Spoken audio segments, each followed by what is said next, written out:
Hello, everybody. Welcome back. We are resuming our game of Dragonlance, returning once more to Calaman, where our party has secured the safety of Vogler's refugees and officially begun their military arrangement with the city.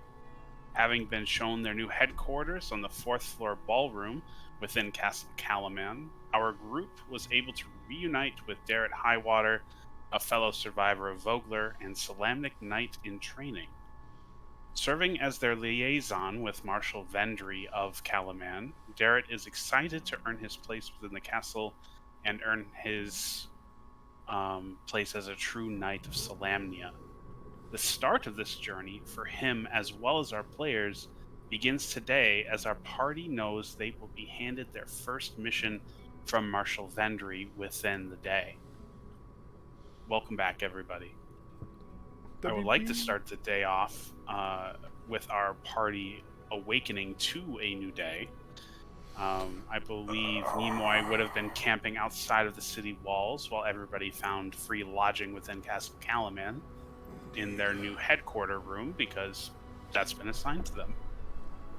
I would like to jump to our party that's located within the castle first, since that's where the majority of our players are. You do know that you are expected to be given your first mission today from Darrett. And you can imagine that's probably going to be in the early afternoon or late morning. What would you like to do with your morning? There are plenty of places you can visit in the city, tons of merchants you could visit to stock up on any last minute supplies. I know some of our party made use of the armory in our last session to be requisition some weapons and armor. But whatever preparations you all want to make before Darrett shows up for the day, feel free to make them now. My main question is, did we figure out how we're gonna find Nimoy today? Nimoy. Can we just say Nimoy is in this this sort of forested area, and he's already spoken with his brother about being a certain distance away from the walls to where he could contact him within the city. Is that a big deal? No, that's fine. Okay, yeah, because he's outside the city walls, but probably in this forest to the south here is where he's camping. It's as close as he'll get, and he hates it.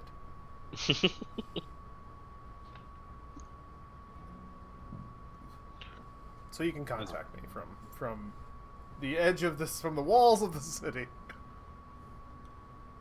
Yes, the guards have become intimately familiar with Eldquin mounting the walls every morning to shout directions at the forest for some ungodly reason. He has I the have his message, so I could 120 feet is all, but yeah. So don't have to be shouting. If it doesn't work out, you can It doesn't just mean know, you're not shouting though. You could also just know where Nimoy's camp is. Yeah.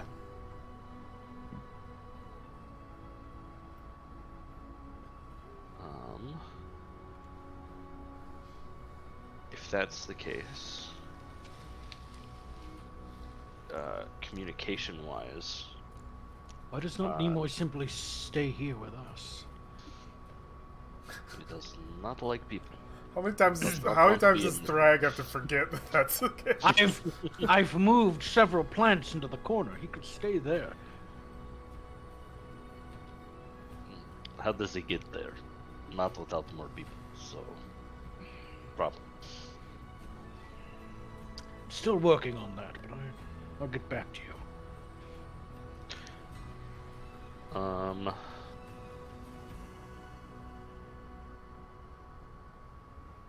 We had talked about finding, or exploring some of these locations.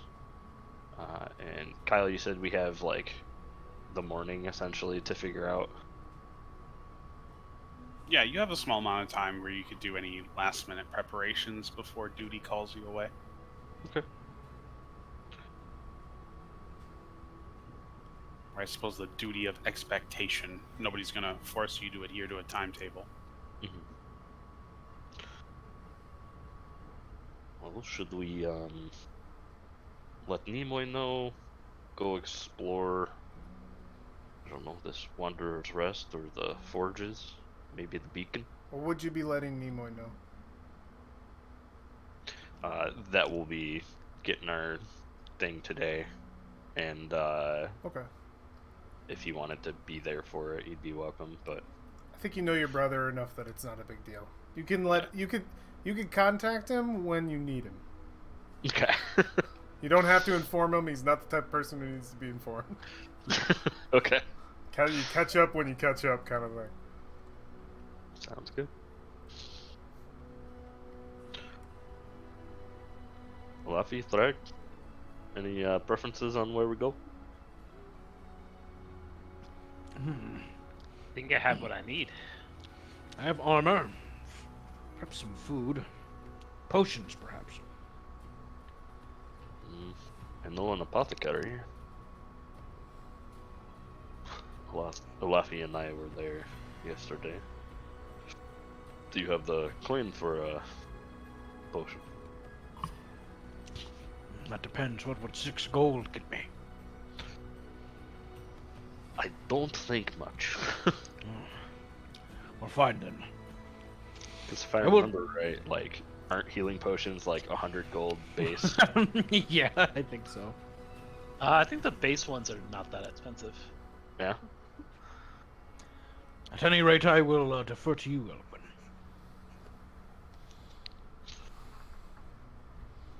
Well,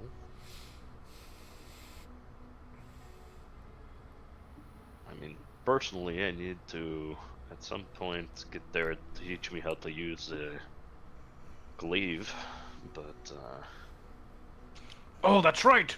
We were going to train with him today, weren't we, Darrett? not necessarily. No. We do need to be trained how to use a glaive.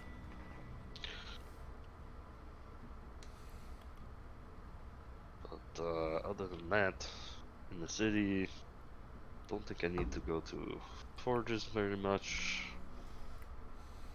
Wanderer's Rest, probably an inn.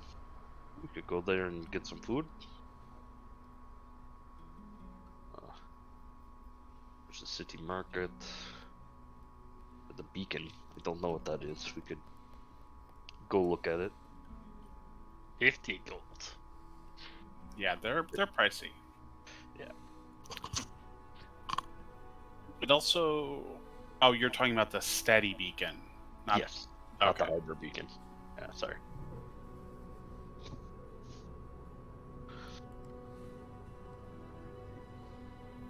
Okay. Let's go to the steady beacon because that's one I don't know. Betty Beacon is the lighthouse for when they feel like being jerks.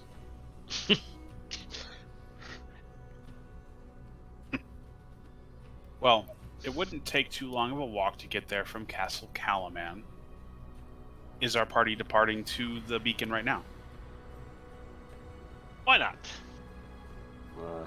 Leave a message with someone to let them know that we're heading there and we'll be back later to check out missions or whatever, or to receive orders. Will do. So, traveling to the city this early in the morning is relatively easy.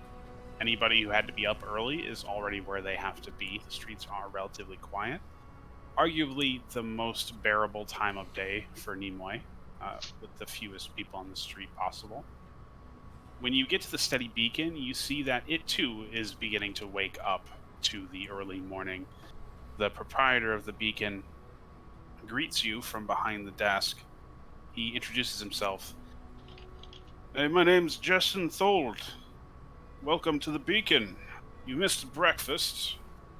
Most of it's already been taken up by the fishers, but I'm sure I've got a few fish hanging around if you need anything.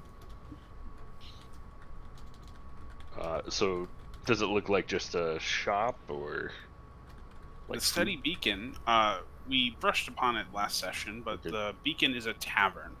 Okay. Well, I'll take some food. The breakfast thing. Excellent. I think I've got some fried cod that is hanging around here somewhere. He goes back into the kitchens, which gives you enough time to check out the building itself. It appears to be one that... I'm trying to think of a restaurant that we would be familiar with that does this. Essentially, all of the walls and rafters of this building are covered in weapons that have been hung up. Some of them are battered, broken, or shattered. Some of them are in better conditions than others. They are all well taken care of and have not gathered much dust, but it is curious that some of them appear to have been placed upon the walls in a broken state and still have upkeep. So it's like, what is it? Cracker Barrel, but everything's weapons or something? That's actually what went through my mind was Cracker Barrel, but then I thought, man, I'm white enough as it is. I don't think I need to make that reference. You're welcome. But yes, Sorry, that was me. you even see that there are a couple other people here this early in the morning who are still finishing up their own meals. They appear to be Calaman guards. They bear the heraldry of the city and must be here before their shift. They are also enjoying what appears to be a dish of fried fish and vegetables. Now, eventually, the tavern owner, Jessen, returns with a similar plate that he puts upon your table. All right, we've got fresh fish, fried this morning, vegetables. I don't know if you're going to be drinking this early, but we do have a few beers. Water as well. We'll stick with water. Water it is. Anything I can get for the rest of you, or... Milk, if you have any. Milk. Well, didn't say we had milk, but I can certainly go back and see if I can find any. Might have something chilling in the cellar. Much appreciated. Yeah, with no other orders forthcoming, he turns and departs back to the kitchen. He returns bearing both water and, in fact, a glass of milk. Thank you. I am quite parched. Thrag will lick. He will lap the milk.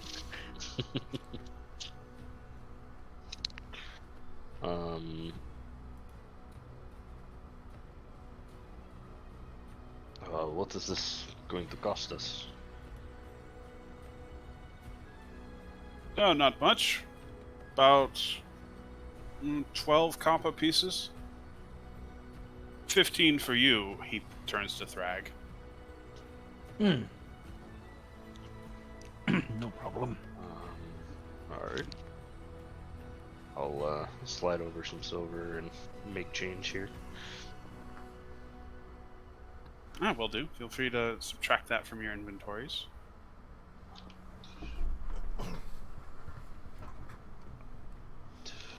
Okay.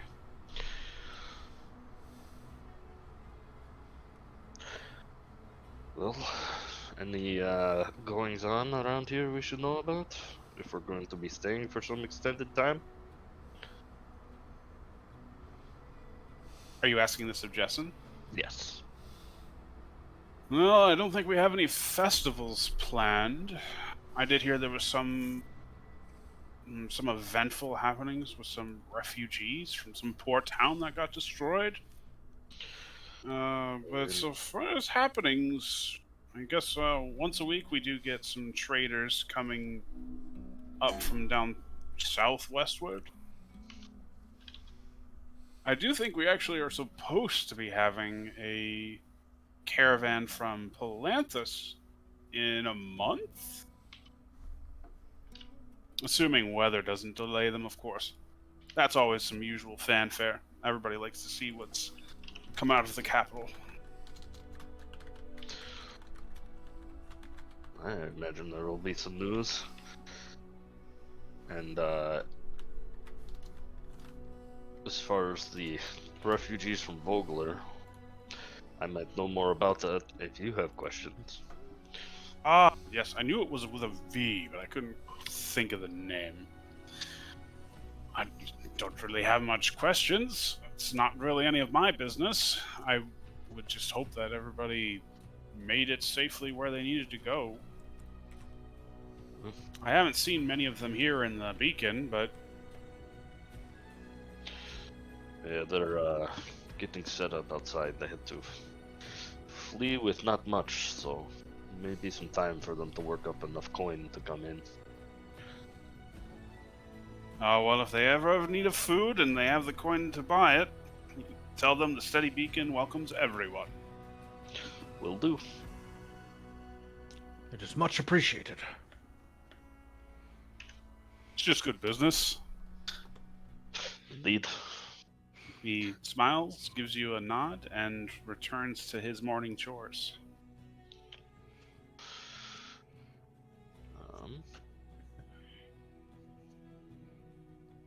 Would there be any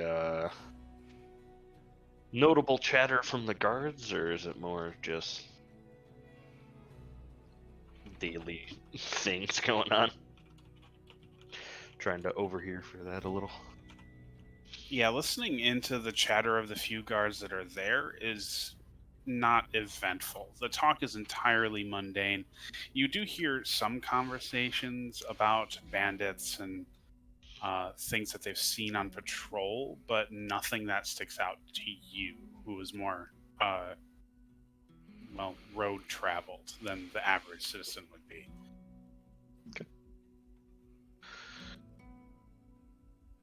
Well, I am good here then, after eating. On our way back, I steer us through the city market, and I am going to pick up street food because it's more interesting. I laugh for you just ate. You ate fish. Oh no! I didn't eat at the Steady Beacon. You two ate at the Steady Beacon.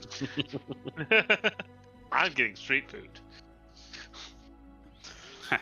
Well, street food definitely would be a little bit more exciting because you never quite know what you're going to run across. That being That's the said, point. that being said, a modest meal's worth of street food this early in the morning would net you about 6 coppers worth of debt. What? So feel free to subtract that from your personal treasury. That is acceptable.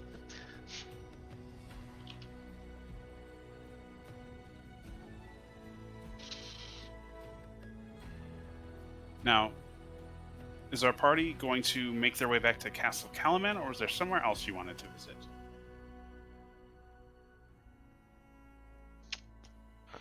Well, I don't believe I have anything. I don't think I have anything else I need. All right. Well then, our party will make it back to Castle Calaman. As they are winding their way through the city streets, we'll watch our camera slowly zoom out, leap over the walls of the city, and descend into Calaman Woods, where we will join Nimoy. What is he getting up to this morning?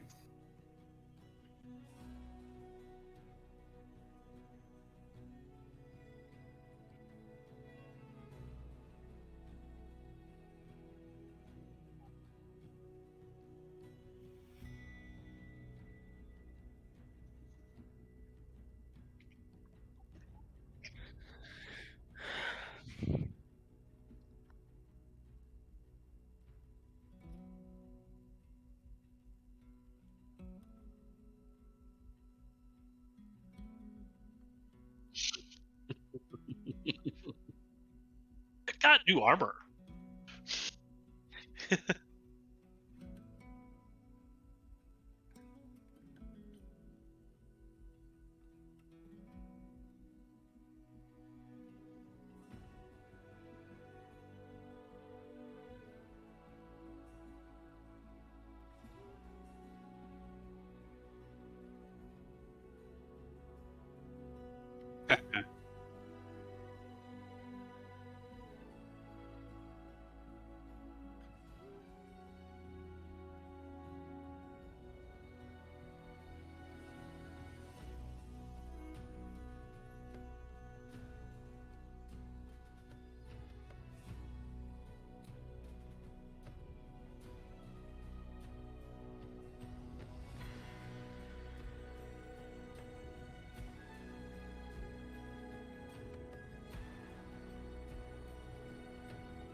Will do.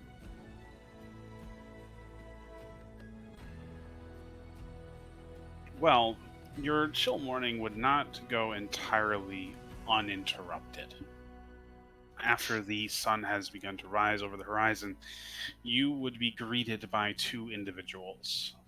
They would make their way through the brush. You would hear them long before you see them.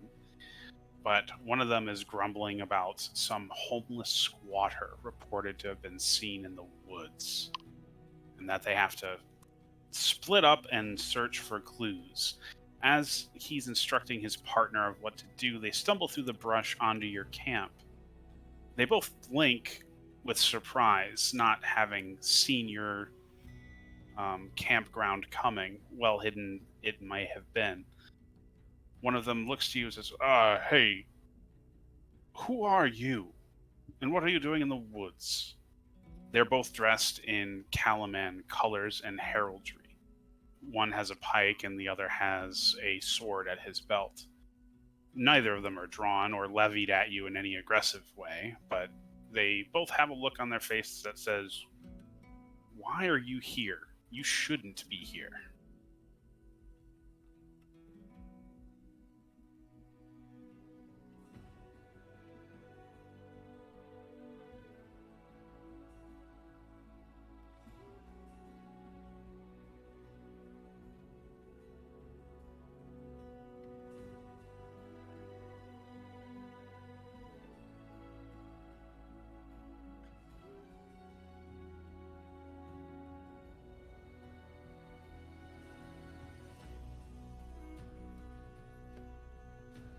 And what is your business here, Nimoy?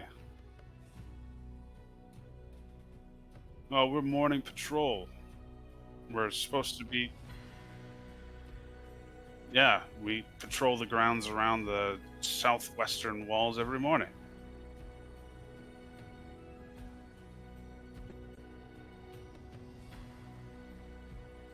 Do you have a permit to camp this close to the city?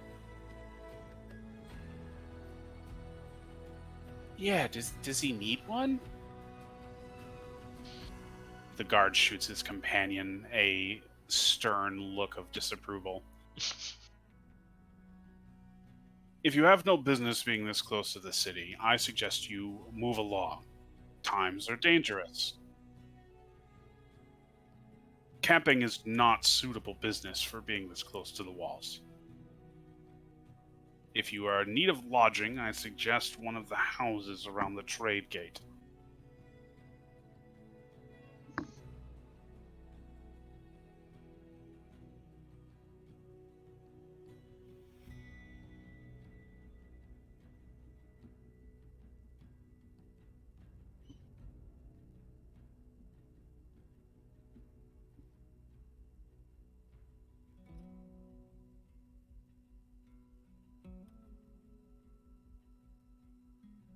Well, I suppose that last bit kind of makes sense. I was about to suggest just staying at an inn, the other guard says.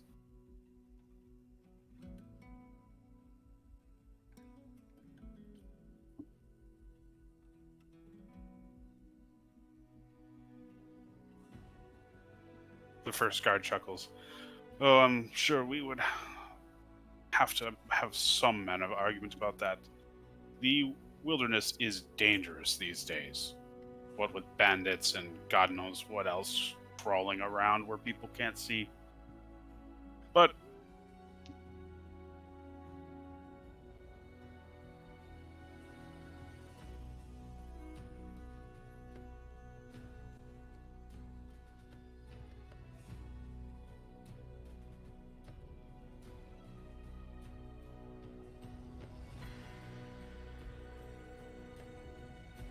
Calaman appreciates that. Thank you. Mm.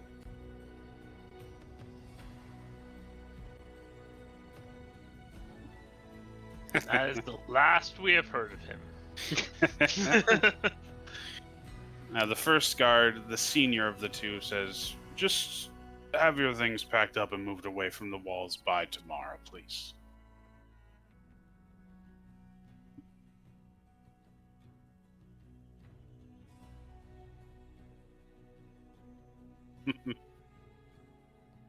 Nah, he gives you a curt nod, and he looks to his companion. Come on, patrol's not going to finish itself. And then they leave your camp. Now, by the afternoon, you won't have been disrupted by any further patrols. And by then, I believe the other part of the party would have made it back to Castle Calaman. And it's at this point that you are expected to meet Garrett for your debrief. Eldquin, would you have sent a message to your brother asking him to show up, or? Probably not, because he would probably not care, I think, based on what we said before.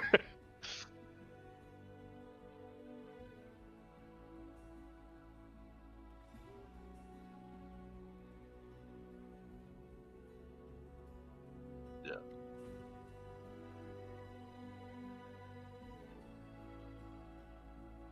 Okay.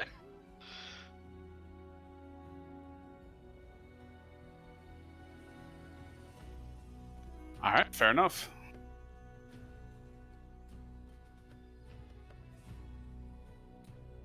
Well, we wouldn't know until he gets there.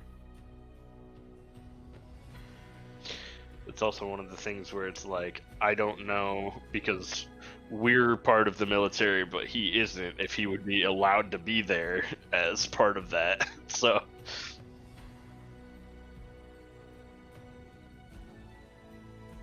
Okay. Okay. It would have been fine either way, but do whatever you would like to do with Nimoy. We can give him a tour of our completely empty floor.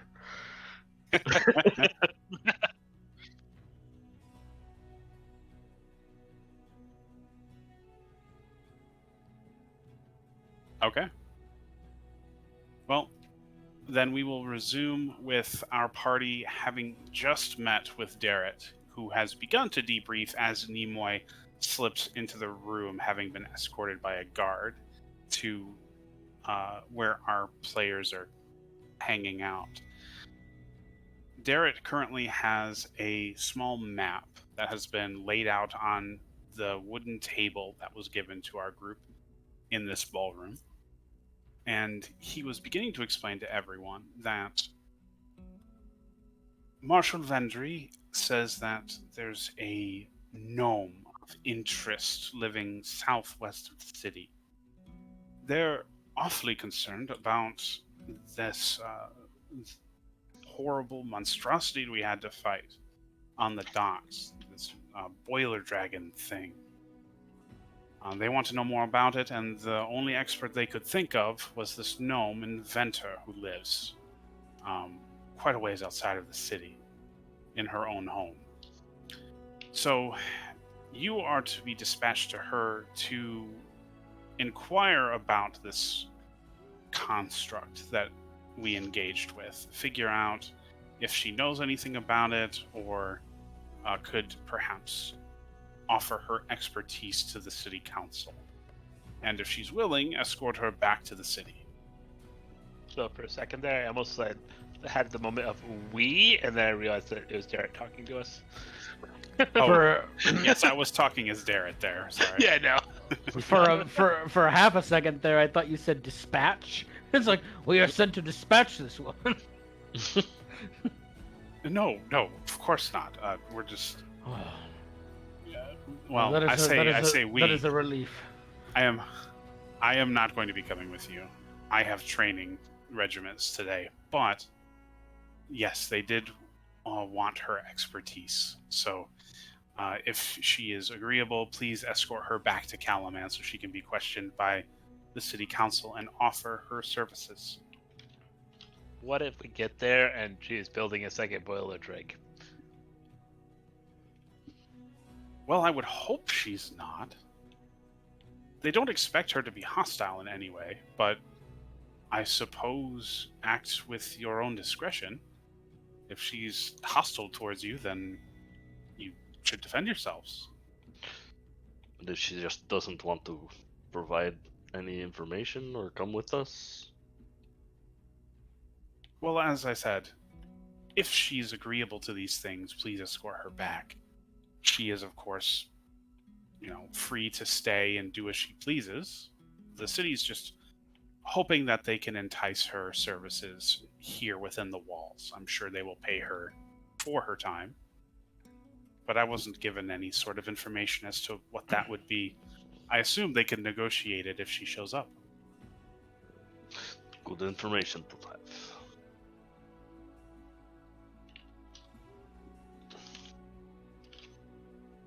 But that's the extent of the information I have. As you see on the map here, she lives roughly 12 miles outside of town, so it should only be about, a day.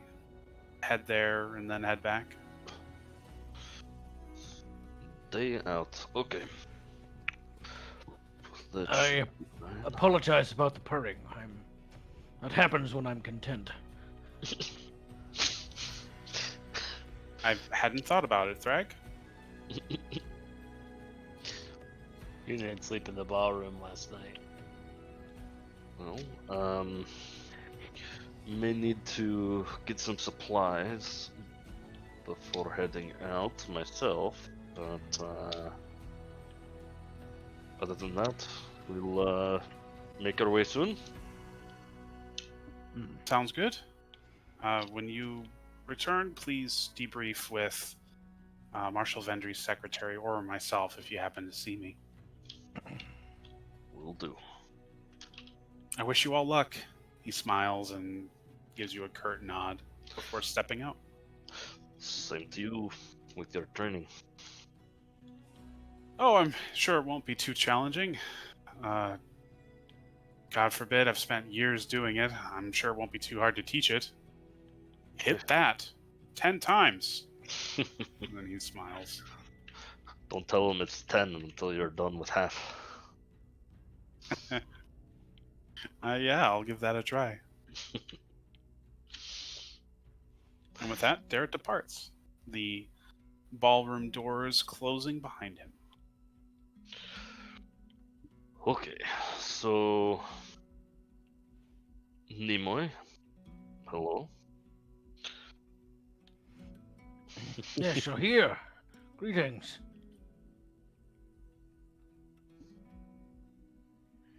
Pretty good. Very comfortably. Oh, look, Not the Nimoy. most look. comfortable cot, but Look, I've arranged some plants for you in this corner. There are various potted plants placed in a corner. So if you wish to sleep here, you will be comfortable. I tried to tell him. They're not big enough. Damn it! I don't think it's the size, Drake. What if I brought in a tree?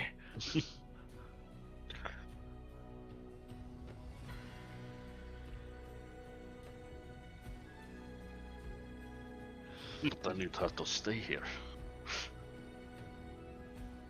You'd have to give him an impossible task.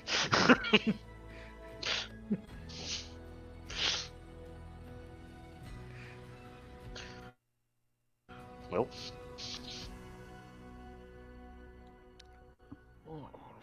Fine. Well, that's good, because we're not staying here tonight either.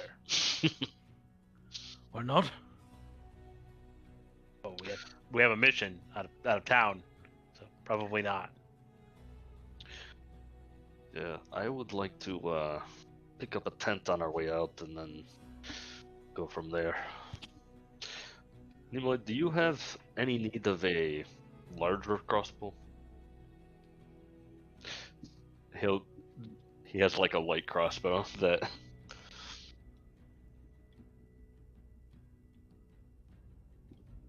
All right. I might sell that later. Just wanted to offer it to you.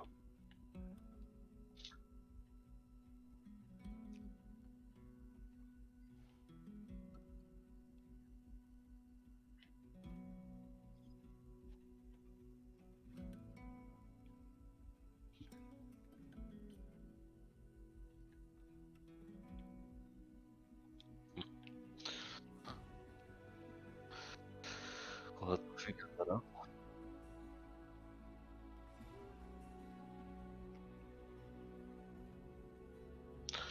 Uh, we are actually heading, I think, the direction of your camp more than anything, so. But the word? Why don't you just walk with us? Help you dismantle your camp. Well, I've already eaten, and I've taken enough plants today.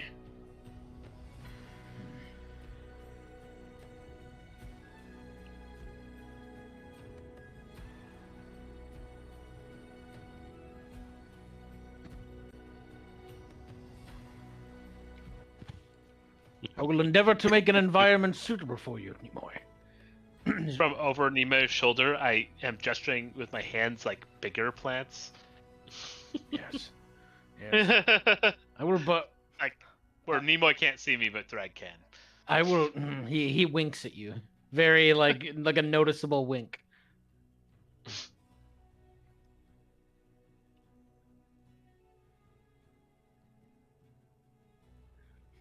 Alephi, you are a druid. Can you not create a tree in this room? You know how trees work. No, but I don't know how magic works either. So.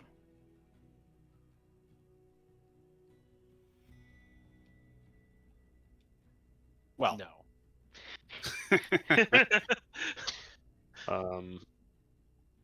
Kyle, do you care if we just like skip over the like buying and selling of things? Like, I don't want to make you roleplay through all of that if you don't want to, but yeah. no, absolutely fine. If you're going there for something specific, happy to role play through that. But if you're buying sundries and normal materials, then you can easily just Yeah. automate that process. Be selling a crossbow, I think half price, right, is how that usually works, and then Yeah.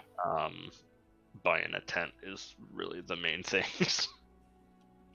So, Easily doable. You could have done that on your way towards the trade gate. that works.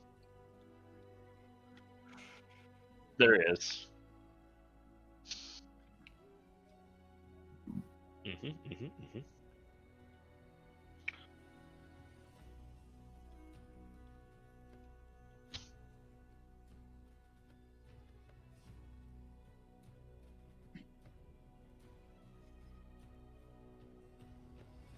Oh, for sure.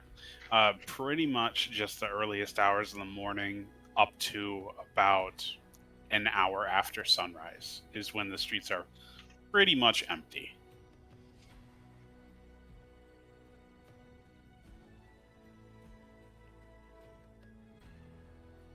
Will do.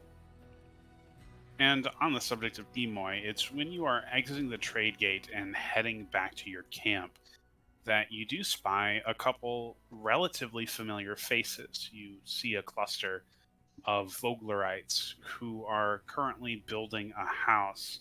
One of them is chopping wood, and as he puts the axe back onto his shoulder to rest for a moment, wiping the sweat from his brow, he spies you walking down the road. He doesn't approach you, but he hails you with a wave and shouts, "Benabog!" with a big old smile on his face. A few of the other people perk up and look and cheer at you as you walk by.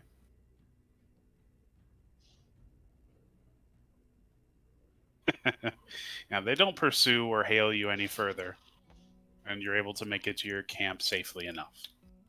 Next time we're in town, we need to go to whichever inn is more likely to have bards, so we can tell the bard a new story.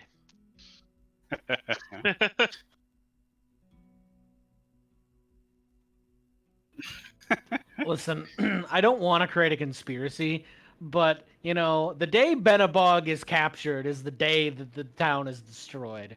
I'm not trying to correlate something, but it's something that he's So, the ancient protector of that town. Nimoy is the destroyer of Vogler? In a cruel twist of fate, they think that he saved them. History's terrible like that. All right. So, having purchased the supplies that our party needed, they are able to reunite at, um, at I guess Nimoy's camp, and then hit the road on their mission. I think we're just heading in the general direction of where we need to go. And Nimoy appears amongst our party. All right, so we depart on the road heading south of Calaman, roughly in the direction that Derek indicated on the map. I apologize to the stream. I was muted that whole time. Don't worry. I wasn't talking that much. Go ahead. Oh. Was there something you wanted to say? Nope. I was All right. muted. I've been muted since, like, not the beginning, but for a while. It's fine. Just keep going. But just to the stream, not Just to the geez. stream. Okay. All right. I'm seeing what you're saying now. Right. Well, our party has now hit the road heading south of Calaman. The terrain around... Oh, actually, I'm going to switch music.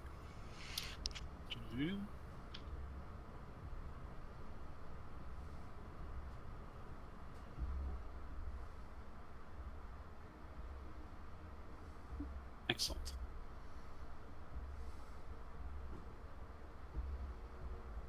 Okay. So, the road outside Calaman heading south is flanked on the left and right side by farm fields.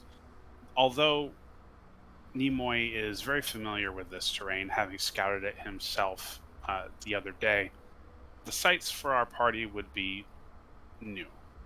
Some of these sites include seeing several different buildings that appear to have been burned down within an hour's walk from the city.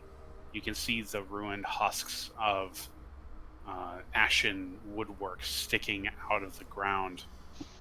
There is no smoke or any sign that a fire is currently going or anything of the sort, indicating that this must have happened probably days ago.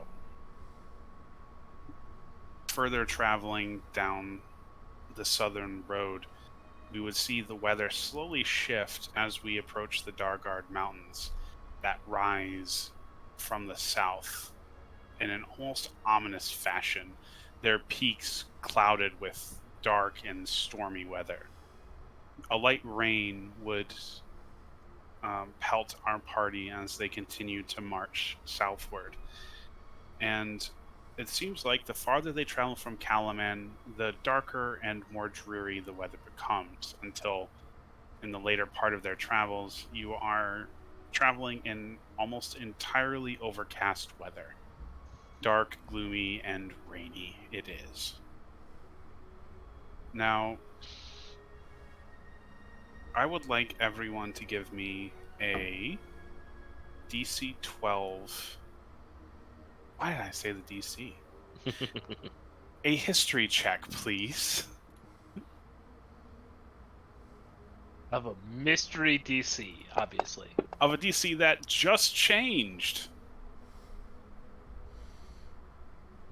Hopefully to 13.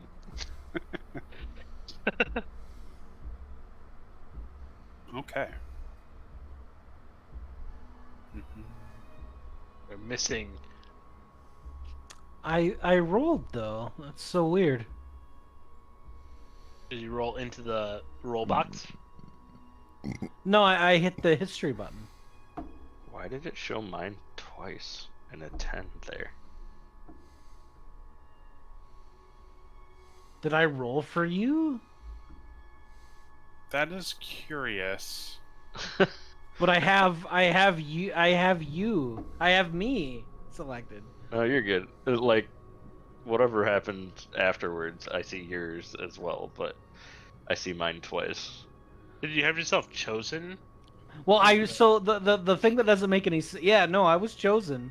But the funny thing is, I rolled a 7 there, and it's 7 plus 3 is 10. So it's like That's me though.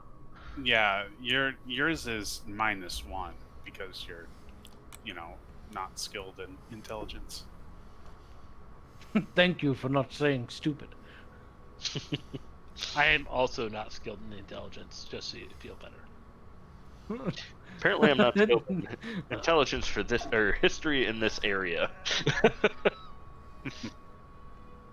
Well, either way, most of our party is familiar with the history of Nightland, which is generally that it's considered to be a land of eternal twilight, where the sun never shines, which is mostly just drivel. It's just a land that gets a lot of stormy weather because the Dargard Mountains are hanging around to the south. Now, you do also know that generally the province of Nightland consists of Calaman as well as the Dargard Mountains. And it's towards those mountains our party is currently heading. Now, our party will, thankfully... Hold on. Let me roll one more dice. Okay. Our party will thankfully arrive at their destination uninterrupted, with no real events on the road besides the less than ideal weather. But it's when we get to our destination that things take, perhaps, an unexpected turn.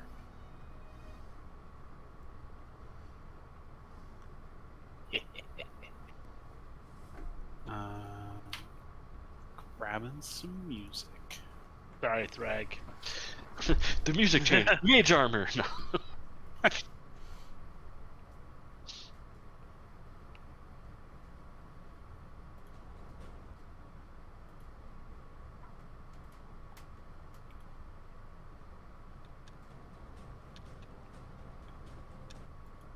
All right, Ambush. so some of us here may wonder what is happening.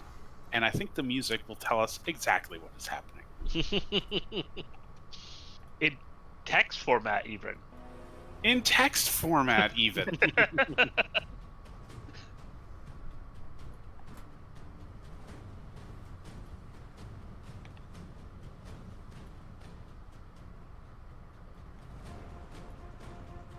Guess those guards are right.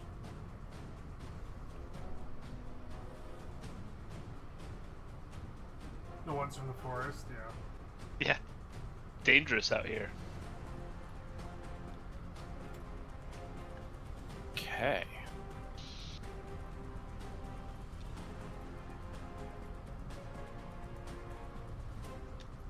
Position yourselves on this map that I have shared, where you would like to be roughly within 20 feet. Oh. Token What lock? is- Let's turn that off. What is the house? The house is the place you have been traveling to, the supposed residence of one. I never gave you her name, silly me. Tatina Rookledust, a gnome inventor. All right. So, you hear it as you're approaching. On a hill stands an unusual structure that resembles both a cottage and a metal fortress. The building bristles with steaming pipes and whirling devices, and it is currently under siege. Amid clanging metal contraptions, goblins try to breach the structure, impeded by gadgets that spin, snap, and thrash in the yard. Every few moments, a gnome appears from an open clock face above the door and hucks a new clockwork calamity at the attackers while cackling and yelling insults. Roll initiative.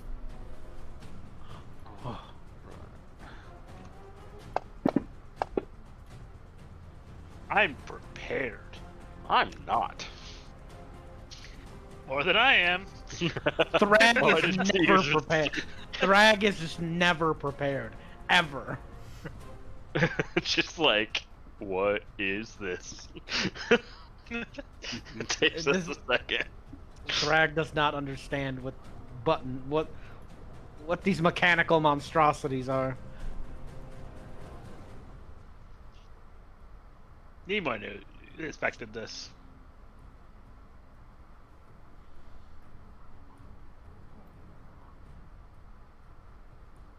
Apparently, the goblins didn't expect this, though. All right. So, the first act is going to be a rather large, well-armed, and composed goblin at the rear of the enemy formation. He has a smug and determined look upon his face. As he looks out over the goblins, he shouts, "Get inside the building! We need to get the weapon! Look!" He points up at the hill. "Intruders! Quickly!" Now, he will take his longbow out and aim it at the chunkiest looking guy in the party. Elquin.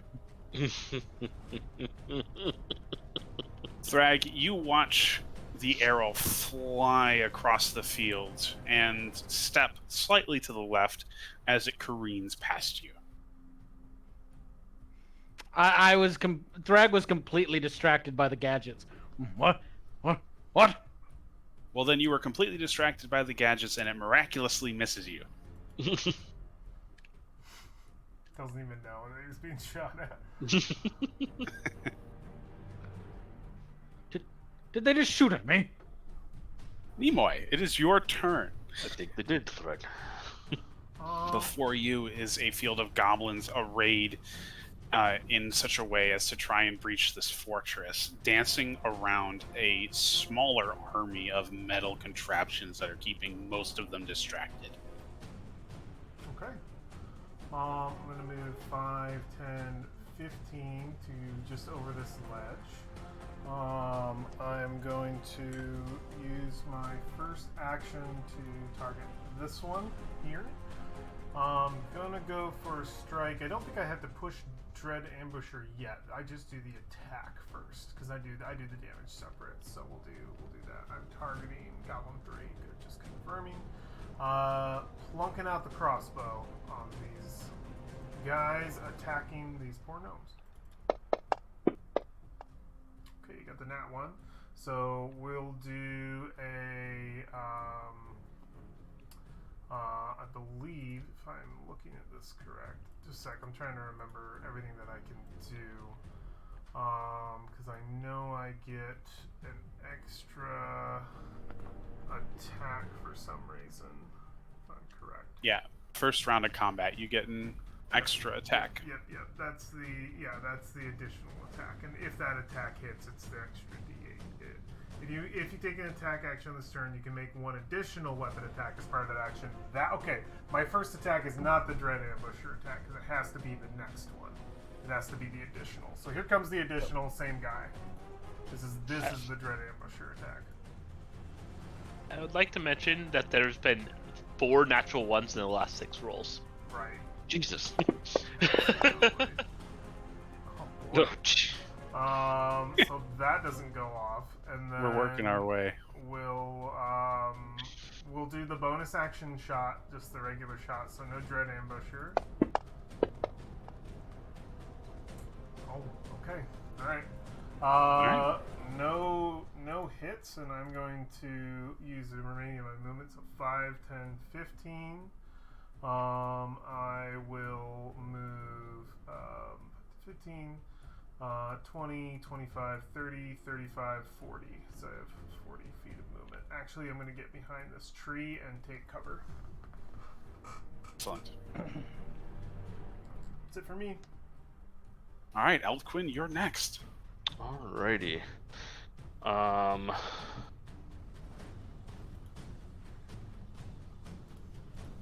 am going to take a slow turn here and cast Mage Armor on myself.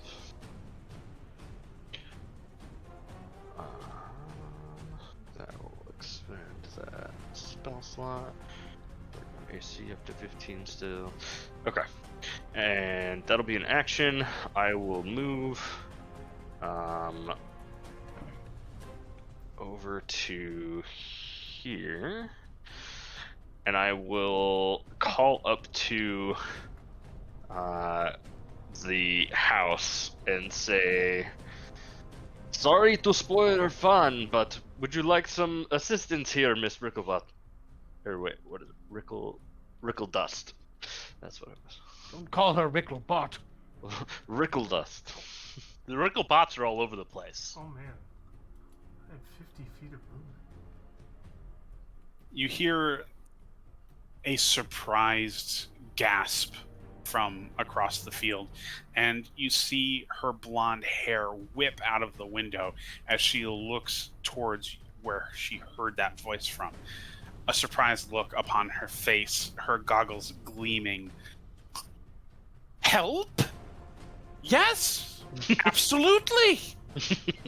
Destroy these ne'er-do-wells. And then she throws what appears to be a mechanical chicken at the nearest one, which raises its rear tail feathers and unleashes a machine gun hail of eggs that splatter all over him. That's great. You heard her? Let's do this. And then he'll just kind of take up a bit of a defensive position with his hands specifically on his staff in a interesting way. And then that'll pass turn. How do bottom button? There we go. Okay. Here we go. Found it. For anybody who wants to see the scene of this scenario. Oh, there it goes. Oh my god! That's incredible. That's so good. Yeah, this is the goblin nightmare that you've stepped into. Okay, so That's not a house, it's a castle. yeah, and in the description it said a stone fortress. This map, there was no battle map for this, so this is just something I grabbed off the good old internet. All right, so we will watch as the first goblin, unassailed by any machines, runs up to the door, takes his axe in both hands, and chomps into it. You see splinters flying as he cackles maniacally. He pulls it up over his head and slams it upon the door again. His efforts appear to be making way as he has tried to carve through the wooden edifice. And this is our next goblin's turn. He is currently engaged with what appears to be a three-headed snake-like rope contraption, which is flailing around his feet wildly. He is going to make an attack against it.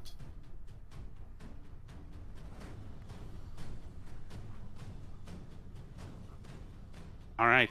It is flailing too wildly for him to make any purchase with his strike, the scimitar eating into the dirt. We will see similar struggles with all of these goblins. Most of them seem to be too busy engaging with the mechanical monstrosities being flung upon them. The second monstrosity, sorry, not monstrosity, the second goblin is able to find purchase with his strike, destroying the mechanical chicken that was currently spitting eggs at him. It falls to the ground in mechanical chunks, and then he turns his attention towards the party. He is going to 5, 10, 15, 20, charge the group. Oh, man. All right. Same thing with this goblin. He's going to try and dispatch his mechanical foe. He does not. Next goblin. Gonna miss his strike. All right, let's try and speed this up just a little bit. Next goblin. Will he destroy it? No, he won't. Next goblin. All right, this guy. Take your time. Take your time. Don't worry about it. He is also going to miss his attack.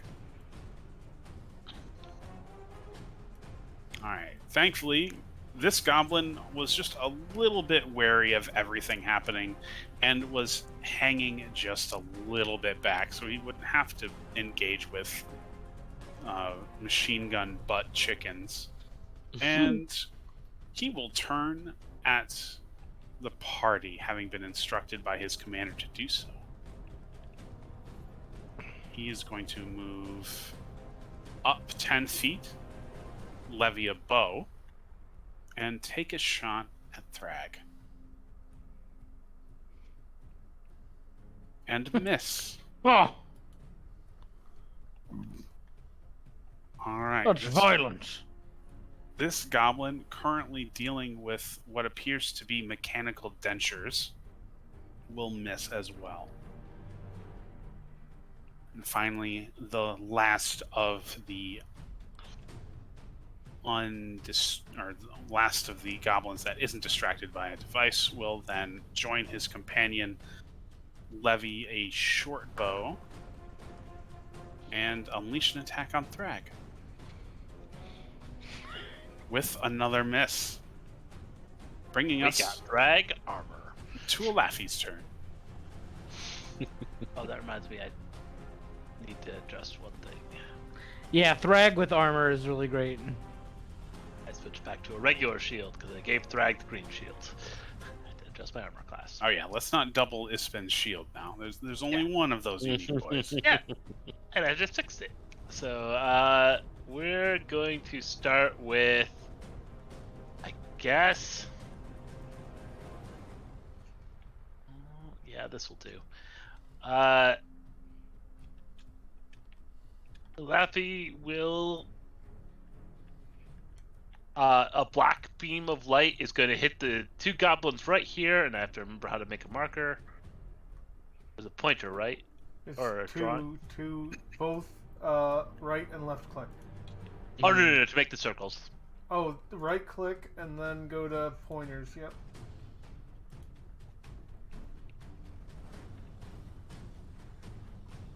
There we go.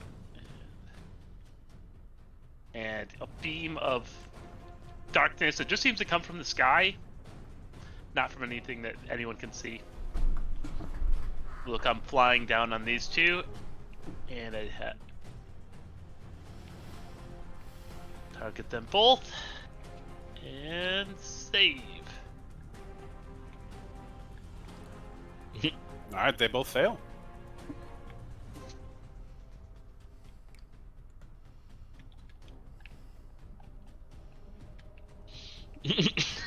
And Moonbeam might be a little overkill for goblins, but yeah, we watch as they are utterly consumed by this beam of light, turning into silhouettes and then to nothing. oh, I forgot.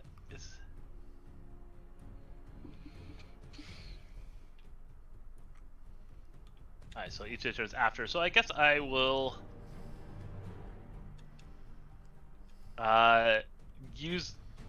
then turn into my archer form,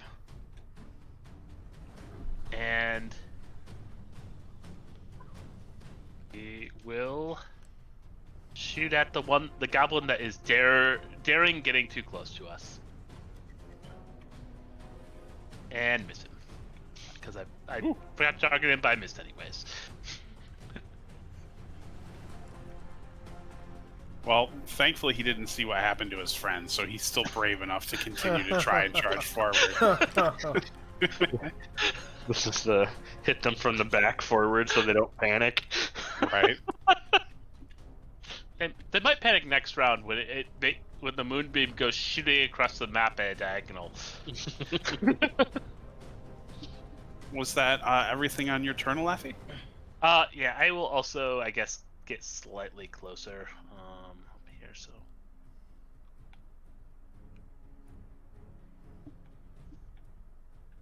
down here.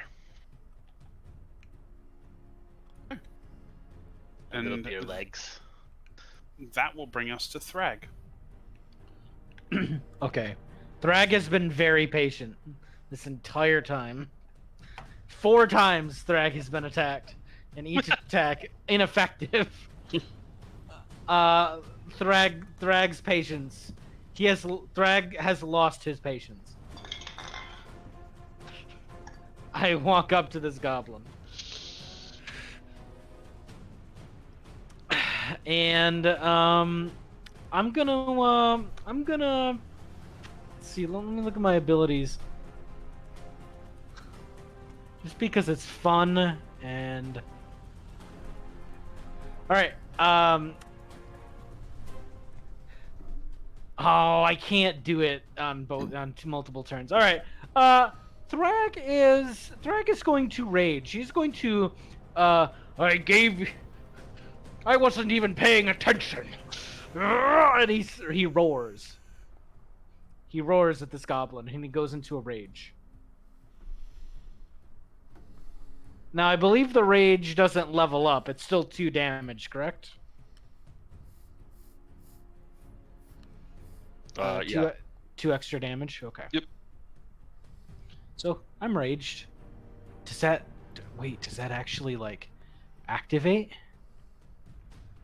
Because I hit it. Okay. Well, let me swing. I have my battle axe. So I'm gonna roll a 6. That hit? Oh wait, I'm not even targeting. Just 1 control left click, not 2. Okay. There you go. There you go. All right. So, I'm going to do 1d8 damage plus 4. Plus every time I attack, every first attack I make, I get, I thought I had loaded it up. Divine Fury, here we go. No, that...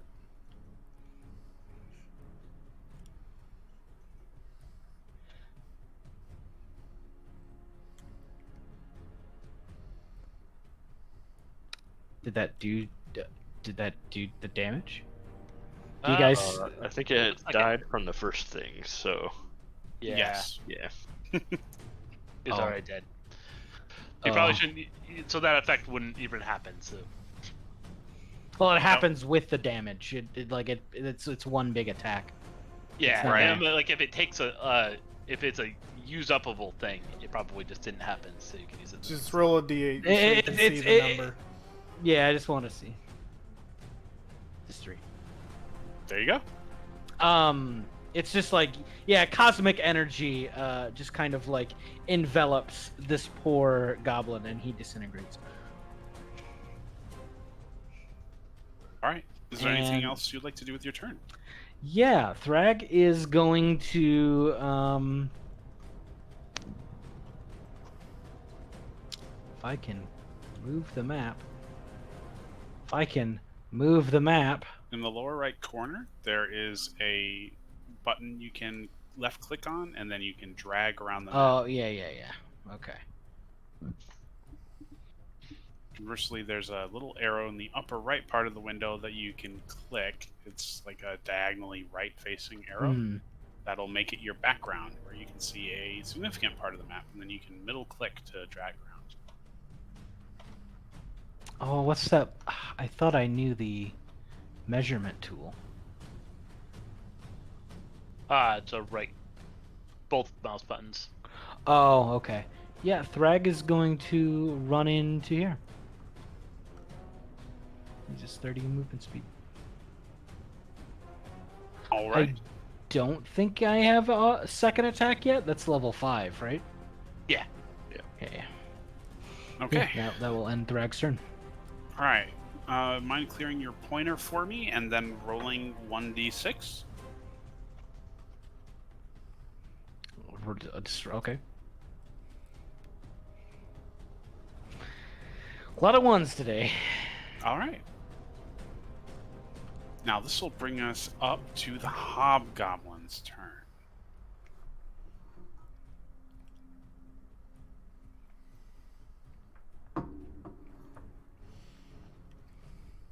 All right, the hobgoblin is going to continue his efforts against Thrag. He's going to take that longbow, draw it back, and let it fly.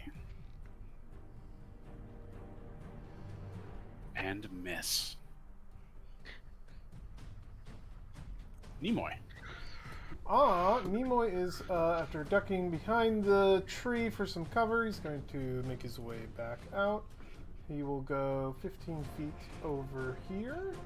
And then he will take a shot. Yeah, this way. Looks good. He'll go back for the same guy he was going for before.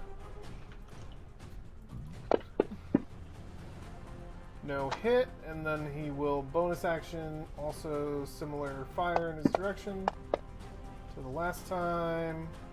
There's a hit. So we'll do enough to kill, I believe. Yeah. Yep. So we'll pop that one, and then we moved 15 feet. So we will move the remaining 35 feet up here. Or not 35, 25. My apologies. I don't have that much movement. Only in my first turn. I will move back. Actually, I'll just move back behind my tree. I like having cover. So yeah, he'll pop in and out, take some shots from far away. That is his turn. Excellent. Eldquin. Alrighty, so is this hobgoblin wearing armor? Let's double check. I almost used that. Oh no! Yes. You're gonna use what I think you're gonna use. Is it metal armor? It is. Okay, I'm gonna go 5, 10, 15, 20, 25, 30 and move to here. Please And roll then- 1d6 for me. Okay. 5. Did he lay mines? No comment. Okay.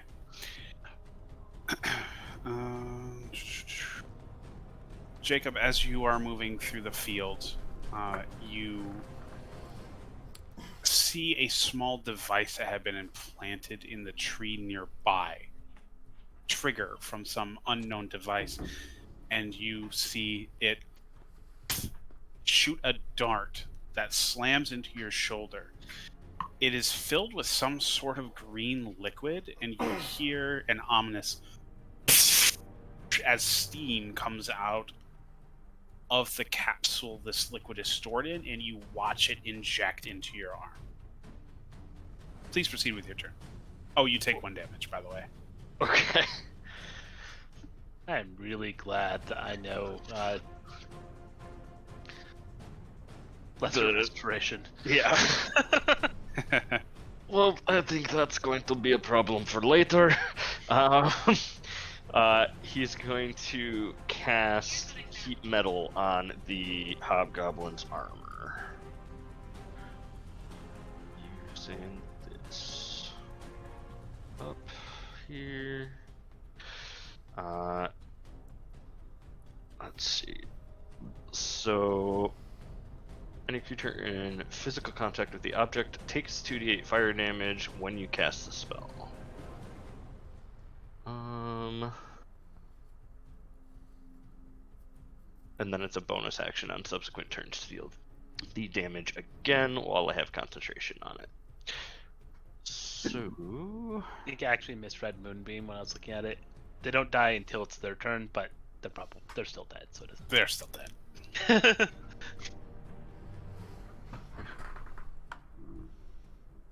If a creature is holding or wearing the object that takes the damage from it, the creature must succeed on a con saving throw or drop the object. Oh, so that's the only effect from the saving throw. So it just deals the damage, is what it seems like. Yeah. Okay. Metal's mean. Right. And I get a free cast a day. So that's going to be 12 damage. I may have taken that as a druid spell. Yeah, it was my adept one, because can't learn it otherwise. And then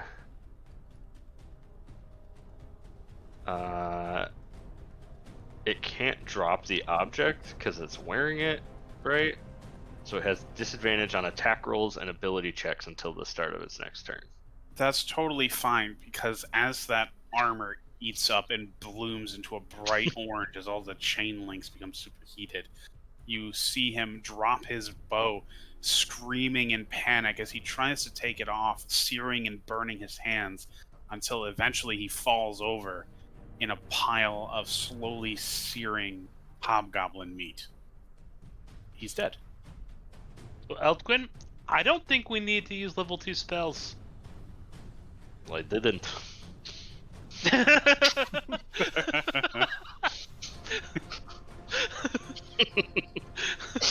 Is there anything else you'd like to do on your turn? Okay, so I've moved action.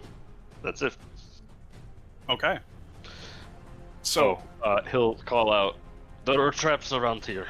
Careful." yeah. And with the screaming death of the hobgoblin, you see all of the goblins immediately look to their leader, seeing him a slowly roasting chunk of useless meat. They panic.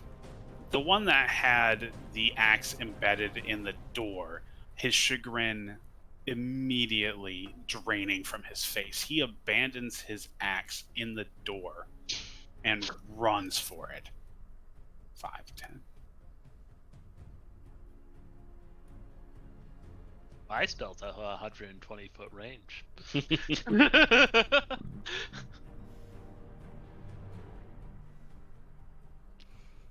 All right, we will see every single goblin absolutely book it. This guy's off the map.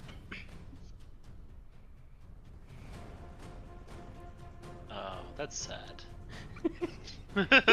He did so much damage to him. Okay. Thrag, you're gonna get an attack of opportunity as this goblin tries to make a break for it. Okay. Do you want to take it? Sure. Oh well, don't do that. Oh, silly me. He's a goblin. He's going to use his nimble escape. So you don't get one. Yeah. Okay.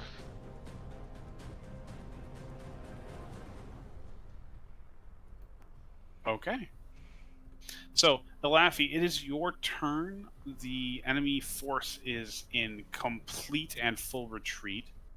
What would you like to do?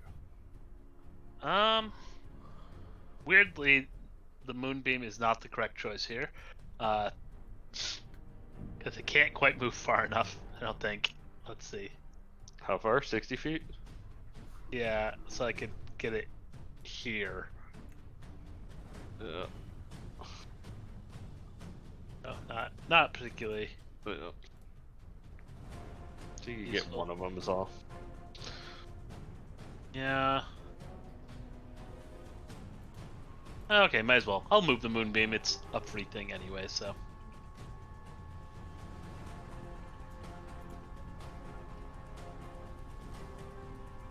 Actually, I can probably move it here. So I think that's 60, right?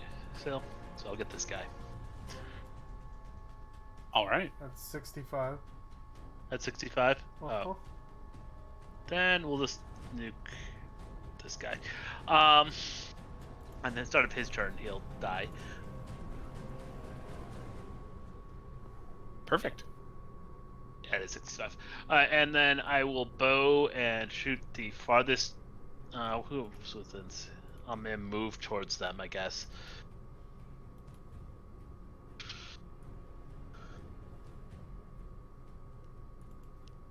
And I'm gonna shoot the farthest away goblin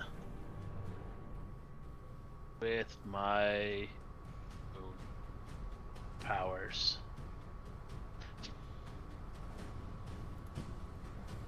And apparently miss. Right. By the way, please roll 1d6 for me. Yeah, I kind of expected that, but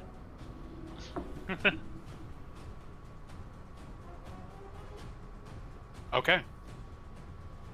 Do do do do.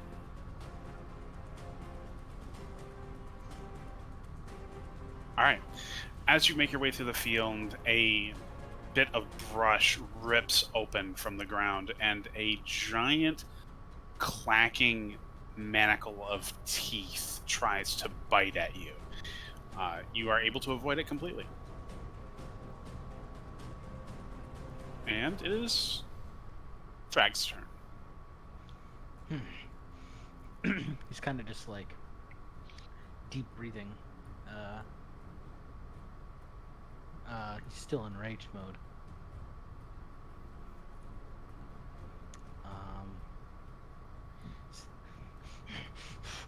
Cowards! Wait, it goes right here.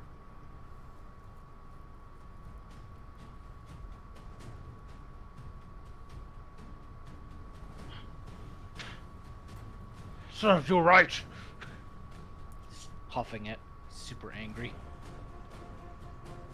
Attack me like that. Why didn't you throw the first blow? So Yeah, you move passed 15 it. feet that way? Yeah, I just passed my turn. Okay. Please roll 1d6 for me.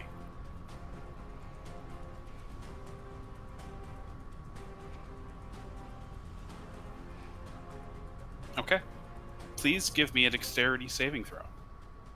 As a bundle of whipping cords careens towards you. Wait, say that again? A bundle of cords is careening towards you.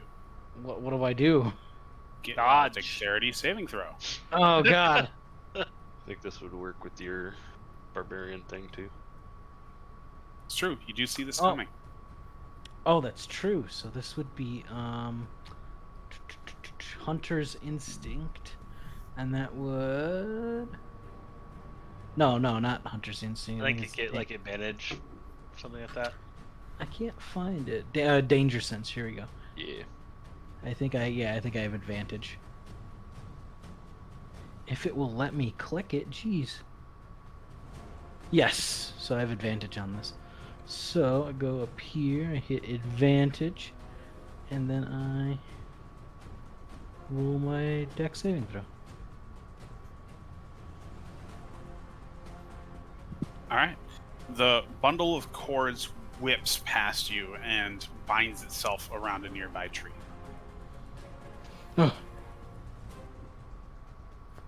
Nimoy, it's your turn.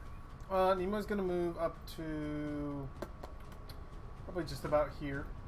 I'll make a survival. Can I make a survival check potentially to Dungeon Master to spot some traps? Yeah, you absolutely can. Cool. I'll holster my weapon, and I'll for free, and then I'll make a survival check just to check for traps. Since I see them all sort of falling into them. Okay. Yeah, you see no traps that haven't already been sprung and are flying across the field. I'll just take 5 feet forward. That's the rest of my movement, and that's Okay. my turn. Eldquin. Yeah. I'm gonna. Yeah, okay. So I'm gonna move 10 feet diagonally. Do I trap? You know it. 2. Okay, nothing happens. Nice. And then I'm going to do the double sacred flame thing on the furthest goblins. So target these two. Wait, did that actually work? Yes. Okay. It does look like it. You're targeting 2 of them. Why does it say affects unconscious, prone, and stable? Oh, that was from last time for me? Oh yeah, you just Oh, put yeah. blade effects on you. So maybe turn those off? Let's delete this. Real quick. That was while we were saving your life. Yeah. Where's my sacred flame? There it is. Okay. Not that your effect would have done anything because it's a saving throw by them, but Wrong button, I guess. yeah, you have to do the one next to save. Okay. Nada. Yep, those hit. No. Oh, no, success. Those are They saves. succeed. Succeeded on their saves. So I think Alright. that means no damage, right? No damage. Yeah. Okay. So that would be heat metal's gone. Or I'll just drop it. That's it for me. Alright. Moving on.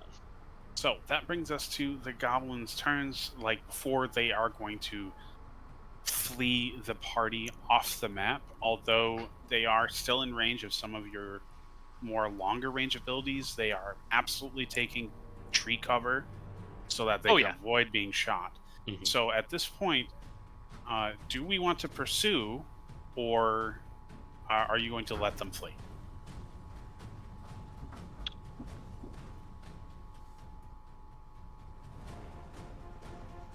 Probably let them go since everybody else is kind of standing. Is what it seems. Yeah. Okay. I can keep up with them, but I don't. I probably shouldn't go chase after 5 goblins by myself. I could. That I mean- guy's so dead though. 1 sec. Oh, just, yeah. Because he oof, the starts his last one. turn there. Yeah. Oh yeah, that guy definitely died. Oh, I wish I could make that sound. All right. So let me grab some music.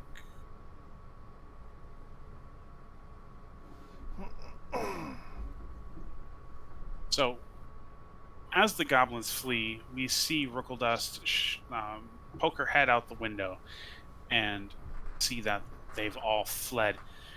Oh, all right. That's good news. You see her leave the window for a moment and hear a mechanical clank. As that clank echoes out of the window, you see all the devices in the yard simultaneously just shut down.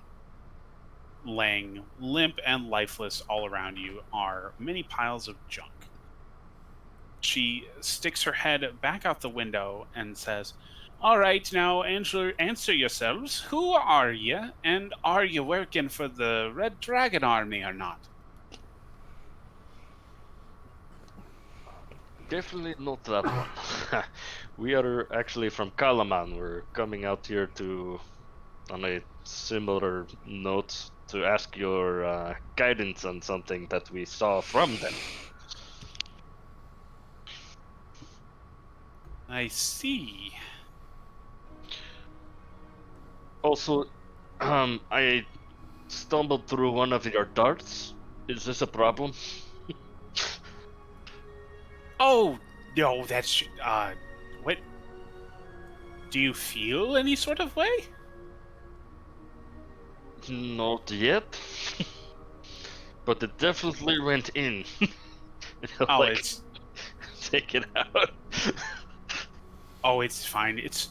So, it's, She looks out the window. You can see her lift her goggles up, put them on her forehead as she squints at you.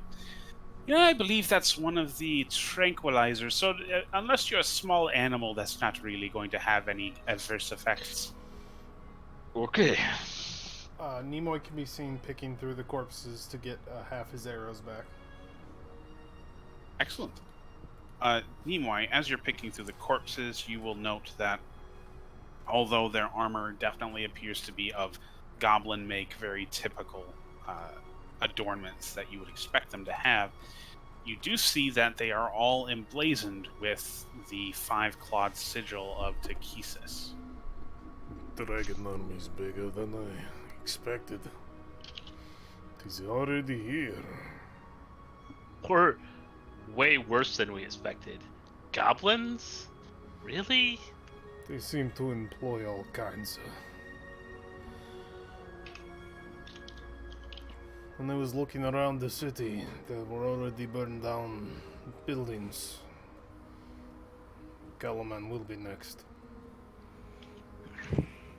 Well, that's certainly not good to hear. But if you say you aren't with the dragon army, then I suppose you can be trusted. One moment. Oh yeah, I was gonna go. Oh, I forgot we had these, and he'll like show the badge on his wrist too, and say, "This is a symbol of Kalaman military." Oh, okay. That assuages any doubts. I will write down. And she leaves for a moment, and you hear several large, hulking, mechanical sounds from behind the door.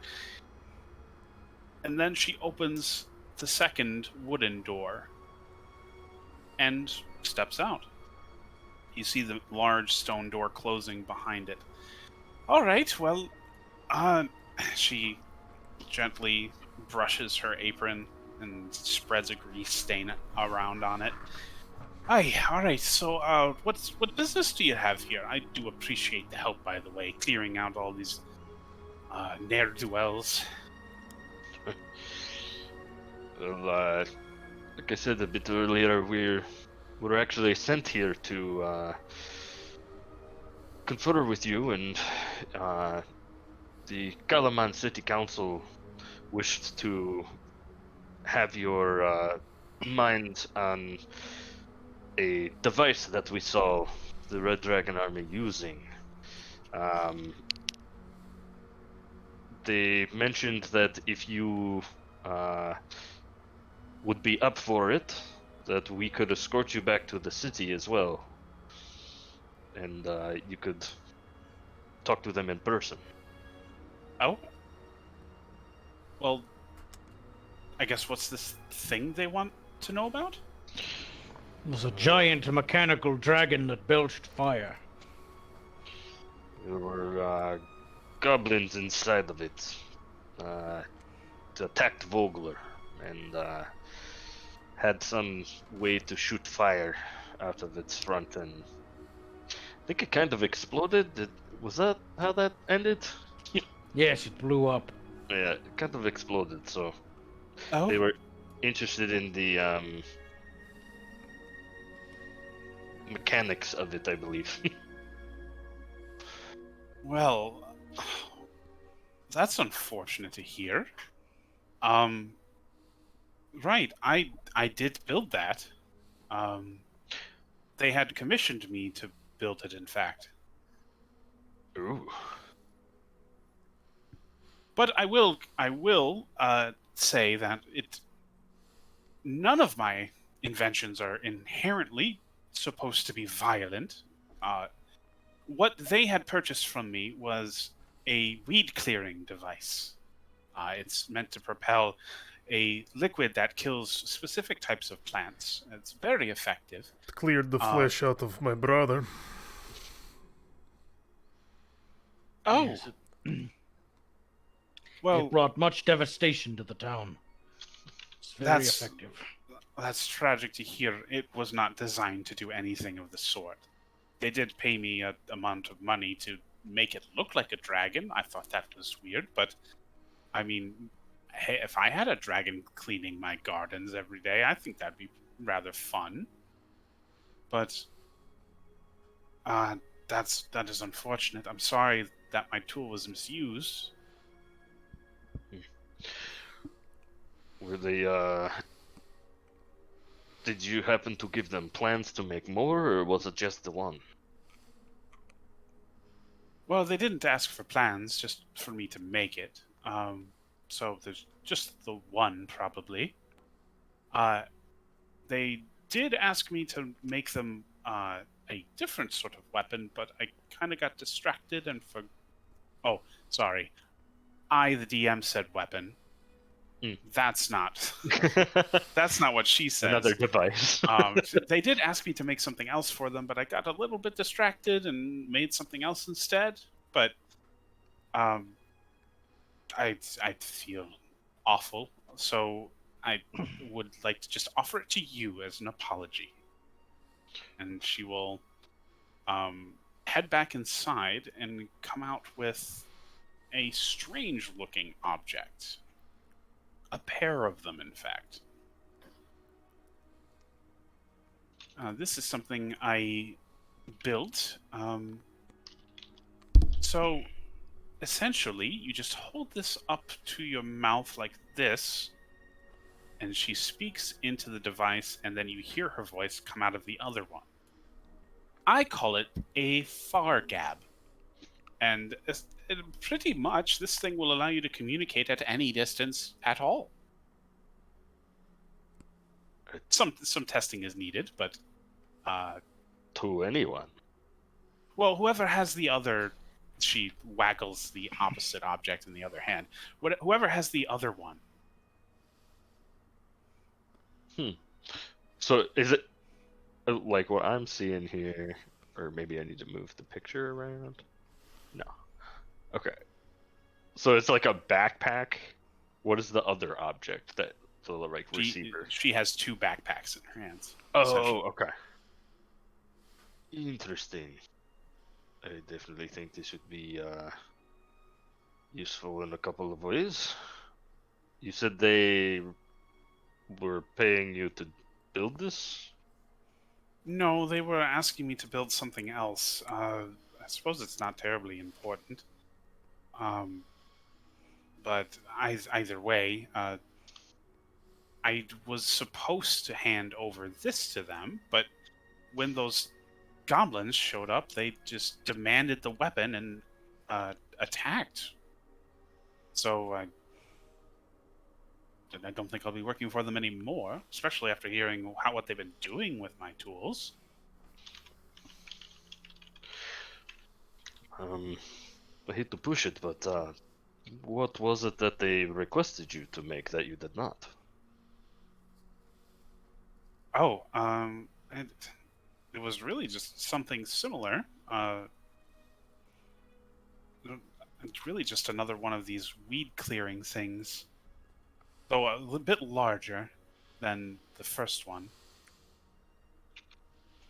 But it's not important. They obviously don't know how to make it. That's why they came to me. That's here's hoping. Well, would you be willing to deliver this information? It may be safer to be away from here if those goblins are coming back, and this army attacked Vogler, and who knows where else they are planning to go. Well, it's probably not quite as safe here anymore now that these people have decided to be violent towards me. And Yeah. sure, I'd be happy to, travel to the city for a little while and have a little bit of a vacation. That would work. And you said these Fargab, you can talk to each other any distance? How Any heavy distance does that it I've- look? Sorry. Oh, it doesn't look terribly heavy.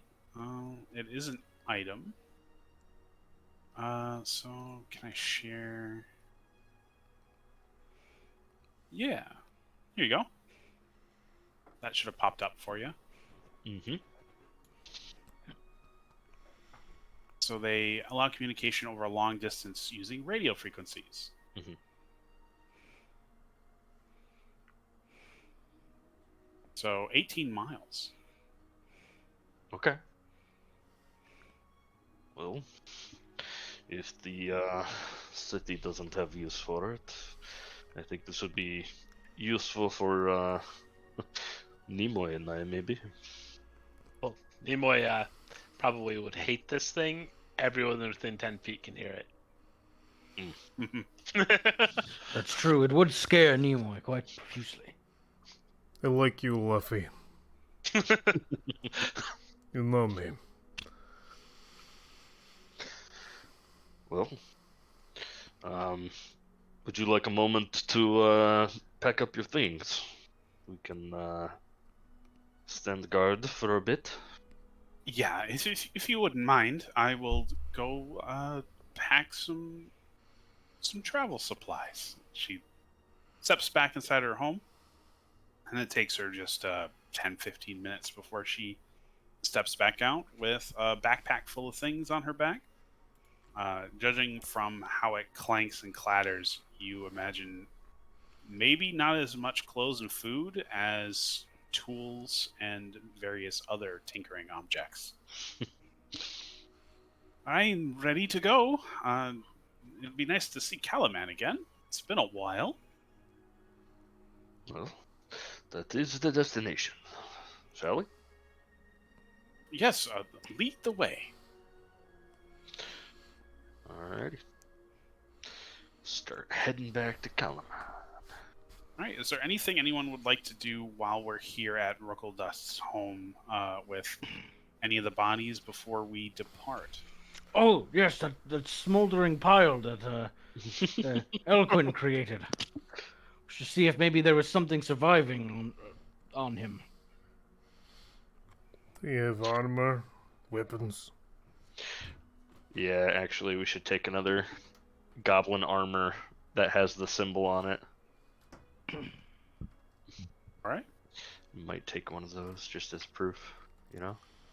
Guess I'll poke at the smoldering mass. All right, we'll do. I'll Has take it his quiver. Has it cooled down? It will cool down immediately once Eldquin decides to stop concentrating on it. Oh, I thought I dropped that during the fight, so... Oh yeah, then it is cool. It's fine. All right, I inspect him. I want to see if there's anything that survived the brutal fire. Okay. So what you would find on him is a rather average-looking longbow, a plain long sword, and a chainmail shirt and shield. Have any arrows? Yes, he has 15 arrows on him. I'll take those. I can make them into bolts later. Were there no orders or commands? What? Like, you know, like a written list of orders or It was to go get this woman. Yeah. Also, Nimoy, these ones were shooting arrows too. Which ones? The ones here. Just toss me the arrows. I will take. No, you don't find any written orders on the hobgoblin's body. Oh, that's what you're talking about. yeah, I was looking for like orders or But something. we were speaking of our orders. No. Any money on that hobgoblin? They must have paid him to hire his little Yes. not very Did they pay? alive Did man. they pay the hobgoblin? You don't find any coinage on them at all. Strange. Probably I'm- take their coin purses back at their camp. I'm new to the military, but surely they'd be given some written document or an order or something. Where are we? Seems foolish to carry such a thing around. I imagine no one would do that. And information in a war is important. Almost as important as your weapons. It's This is true. whether this Fargab could be implemented well. If we are staying around Kalaman, you know, It's true. they could use it to get messages to their front line or whatever. Takes place of a powerful spellcaster. Indeed. Or 2 rocks. What? What do you mean? Oh, I've just seen teachers talking to rocks. Oh. What? Magical device. Ah. Alright. I will say, Ruckledust interjects that what the larger gentleman was shouting about was they were supposed to get the weapons, which again I wasn't designing weapons, and they were supposed to bring it back for the Fire Eyes. So I don't know who that is or what that is, but they definitely seemed intimidated about the idea of not doing that. Fire eyes. Yeah. This is one of those times where I am a little conflicted. Like, we could learn more if we potentially followed the goblins for a bit. Alright. But, Are we doing that? but our orders are to get her back to the city. Your orders. I can Yes. follow them, if that's what you want, Captain. How long will it take to get her back to the city? About a It was day. it was a 12-mile walk to get here. You can travel roughly 20 miles a day, so you could get back to the city before nightfall.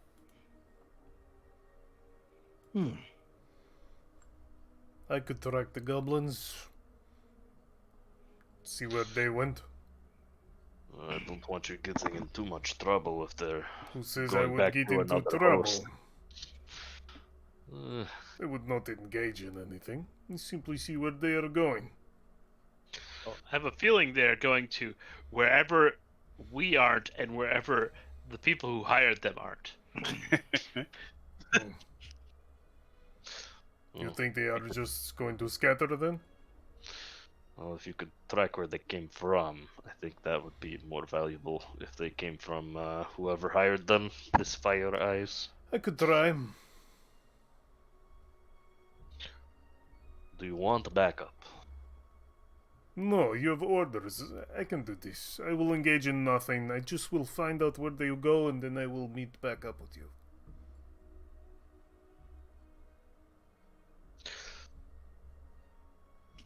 How about Be careful. this? You take one of these. He hands over the Fargab. That is going to make a lot of noise. If you want me to get caught or go much slower, then You communicate to us, not the other way around. How about that?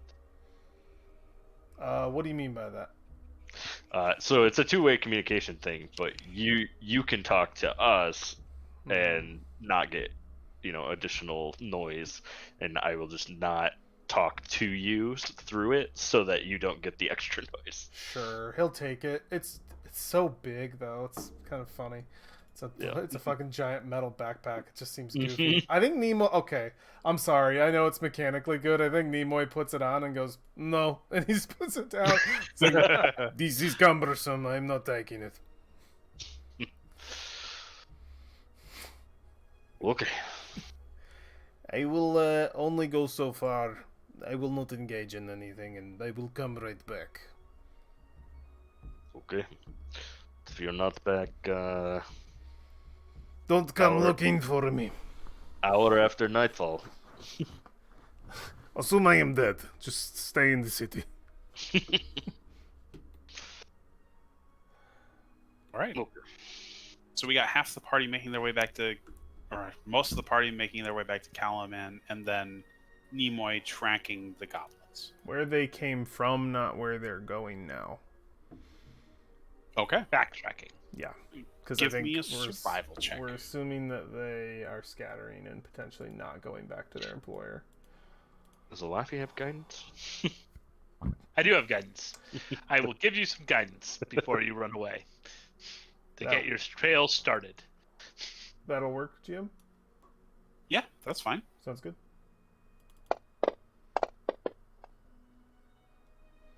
Nice.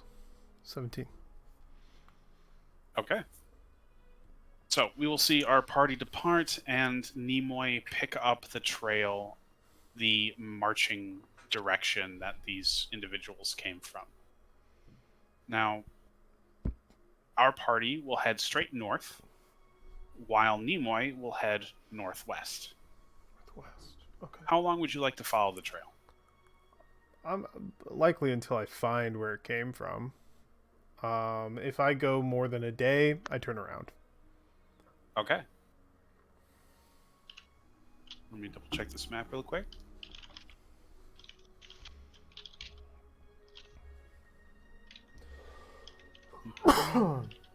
Basically, if they aren't within a day's walk, it's not worth him tracking for many days. Yeah. Okay. So, let's see here.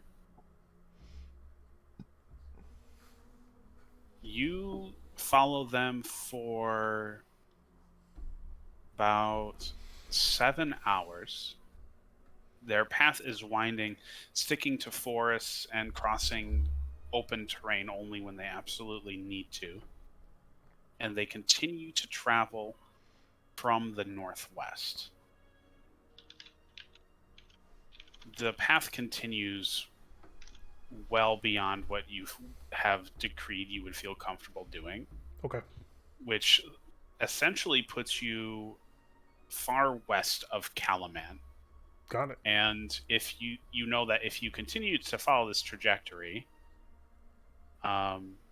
interestingly enough, you know that if the river wasn't there, you would eventually get to Vogler at this pace. Got it.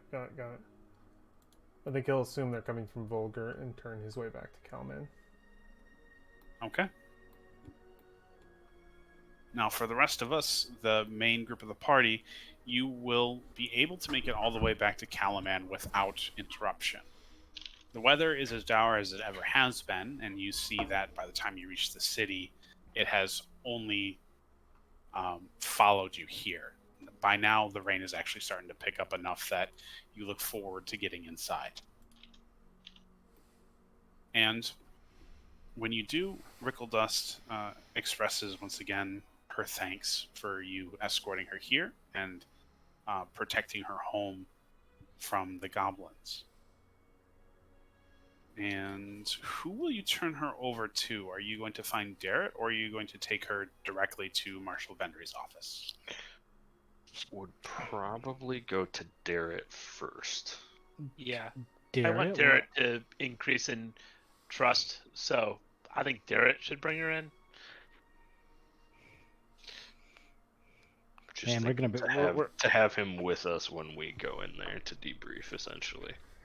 we're gonna be screwed if it turns out he's like plot twist double agent. Yeah, totally. So you are able to find Darrett and hand her over successfully. He introduces himself and offers to bring her to Marshal Vendry, and she agrees. And that's the last time you see the two of them for that day, as he takes her off to go debrief with Vendry and perhaps the council. Okay. Unless there was anything you wanted to talk to with either of them before she goes off to share what she knows with the town council. Elkman probably would have offered to like come with you and just debrief everyone at once. Might be a little easier, but we do have a little bit more information. Well, Darrett says, I suppose you can just let me know. I'm supposed to send her directly to Ventry.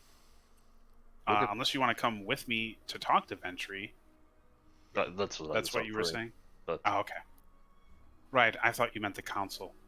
oh no, That- Alright, that makes sense. So the two of you will follow with Rickeldust to go report to Ventry. And yeah, that's where your party finds yourself, in Ventry's office. She stands up, gives you all a curt nod. I presume this is Miss Rickeldust. That is me, in fact. She steps forward and offers her hand to shake. Ventry shakes her hand and says, "Welcome to Calaman, Miss Rookledust. I do have quite a few questions for you, but I think those can wait for the city council. They wish to speak with you directly about some invention that a hostile force made use of. I'm sure perhaps our specialists here may have already mentioned it. Yes, of course, yes. That yes, that was something of mine, but I've expressed to them, as I will to you and the council, that nothing I invent is to be used harmfully in any way. If it lends any credence, she was under attack by them when we got there. And he'll take out yet another piece of armor that has that symbol on it. The goblin troop attacking her house was also part of their army, just as a heads up. It's certainly concerning to hear them operating within such relatively short distance of the city, but I appreciate you bringing this information back. Miss Rookledust, we will certainly get you someplace you can stay within the city while you're here, and I believe the council will be able to meet with you in the morning. So, if you'd like, I can send for one of my scribes to acquaint you with the city itself. Oh, that won't be necessary. I've been here a few times. I do like to stay at the beacon, so that's where I will go and rest for the evening, and I guess I'll come back and say hello in the morning? Yes, the council will be meeting in the early morning, so please do show up then for your debriefing. Of course, that seems perfectly reasonable. Was there anything else you needed from me, Miss Marshall Ventry, ma'am? No. Please enjoy the city, and we will see you in the morning. Excellent, Rookledust says with a smile on her face. She turns around and gives you a polite wave, and then leaves the office. Ventry sits down and looks at your group. There's a moment of silence before she speaks again. Well, not exactly what I expected to hear, but useful information nonetheless. Was there anything you wanted to share with me with Rookledust not present? We did talk to her a bit, and so you're not surprised. They had paid her to make this thing. She says as a weed sprayer, and paid her to make it look like a dragon. There was also, they were paying her to build a bigger one, but she said she got distracted and built these instead. And he'll show the Fargabs. Say, these may be useful for military operations. Apparently, they can talk to each other within far distance. Interesting. I've known a few mages from that make use of some similar technology. Though I guess it would be spellcraft, wouldn't it? I'm certain the city could make use of it if you were willing to donate it, but I believe... Are you offering this to me? Or are you just letting me know that it exists? I was giving you the information. I don't know, do we have any use for it? Nimoy won't use it, so... We could use it as to be a better unit of leave one in this office and take one with us. That, or we leave that up to them. Yeah. But yeah, if we don't have use for it, it seems like it would be good military advantage without the need for spellcasters creating them. I will leave the decision up to you. if this item was given to your party, then it is not really my place to order you to hand it over. If you wish to donate it, then I will gift it to Darrett. Since he is your liaison, it would make sense for you to be able to communicate with him directly. Well, if that's the case, we can do that anyway. So, that'll work. We'll give one to Darrett, we can keep the other one for now. If you have need of it for some reason, just let us know and can definitely pass it around. She nods. Yes, and perhaps we can get Miss Dust to create more. With a larger number of them, it would be infinitely more useful. Sounds like a plan. But that being said, well done on your first assignment. Payment is in advance, so you already have your wages for the week, but I imagine we will have something for you shortly enough. For now, feel free to make use of the city and enjoy some time off. Excellent. My brother is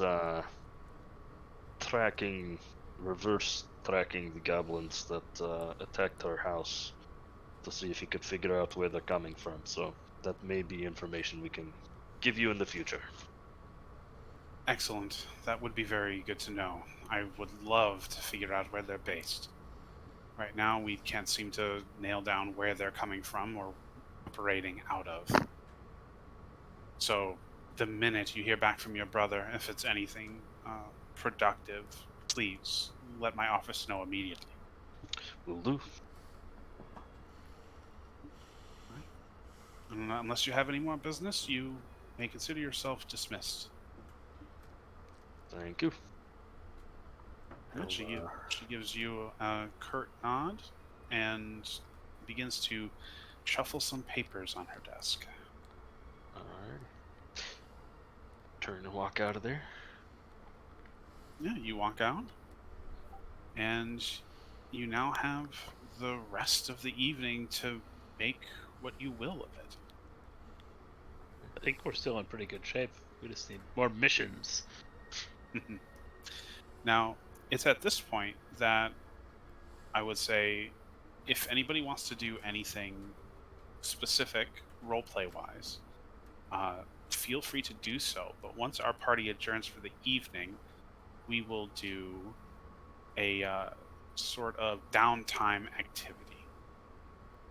Because it will be about a week before you hear back with another mission. So our characters can take that week to do whatever downtime activities they would like to. Nice. Well, that's on downtime.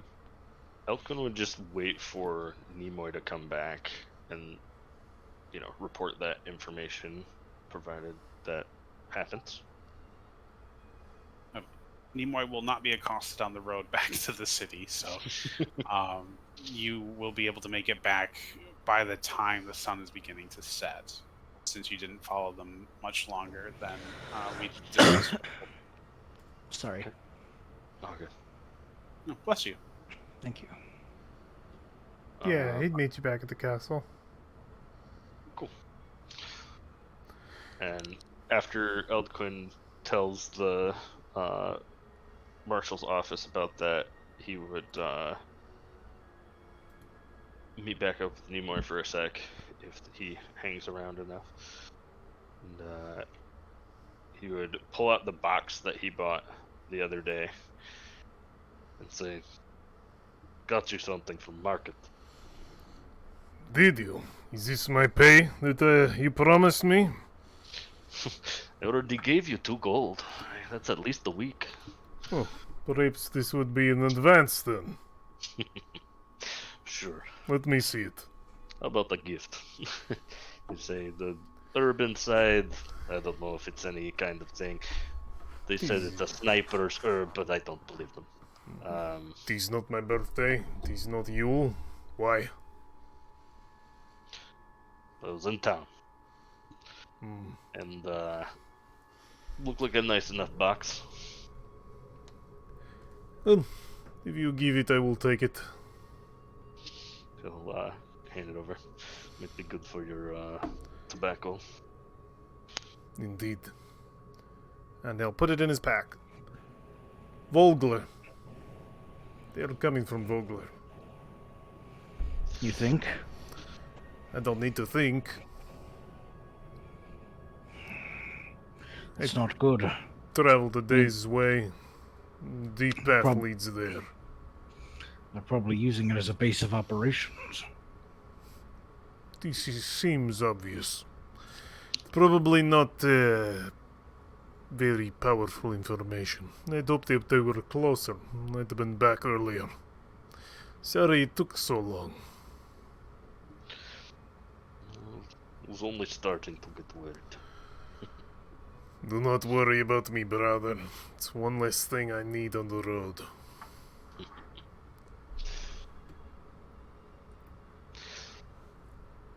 What news from this woman that you delivered? To get paid? New mission? What? We will have a new mission eventually here, but So you have for some now- time off then? yeah. Good. She will meet with the council, let them know how the thing works, I'm guessing, and potentially build more of those communication pack things. Hmm. We'll see. But Alright. Well, if you don't have use of me, you know I do not wish to linger in places like this. At least I will not be sleeping here, that is for sure. yeah, you might Been on the road for a while. Getting out of the rain is nice. yeah. Well, I will tell the guards I can that you are definitely allowed to use our floor for our authority. So, if you need to get away from some people while in the city, it's a place. There is no getting away from people while I'm behind these walls, Eltquin. I know. A small corner filled with trees. The city street, it does not matter. Well, I'm going to see if I can get some work in the city. I'm sure hunters are of need.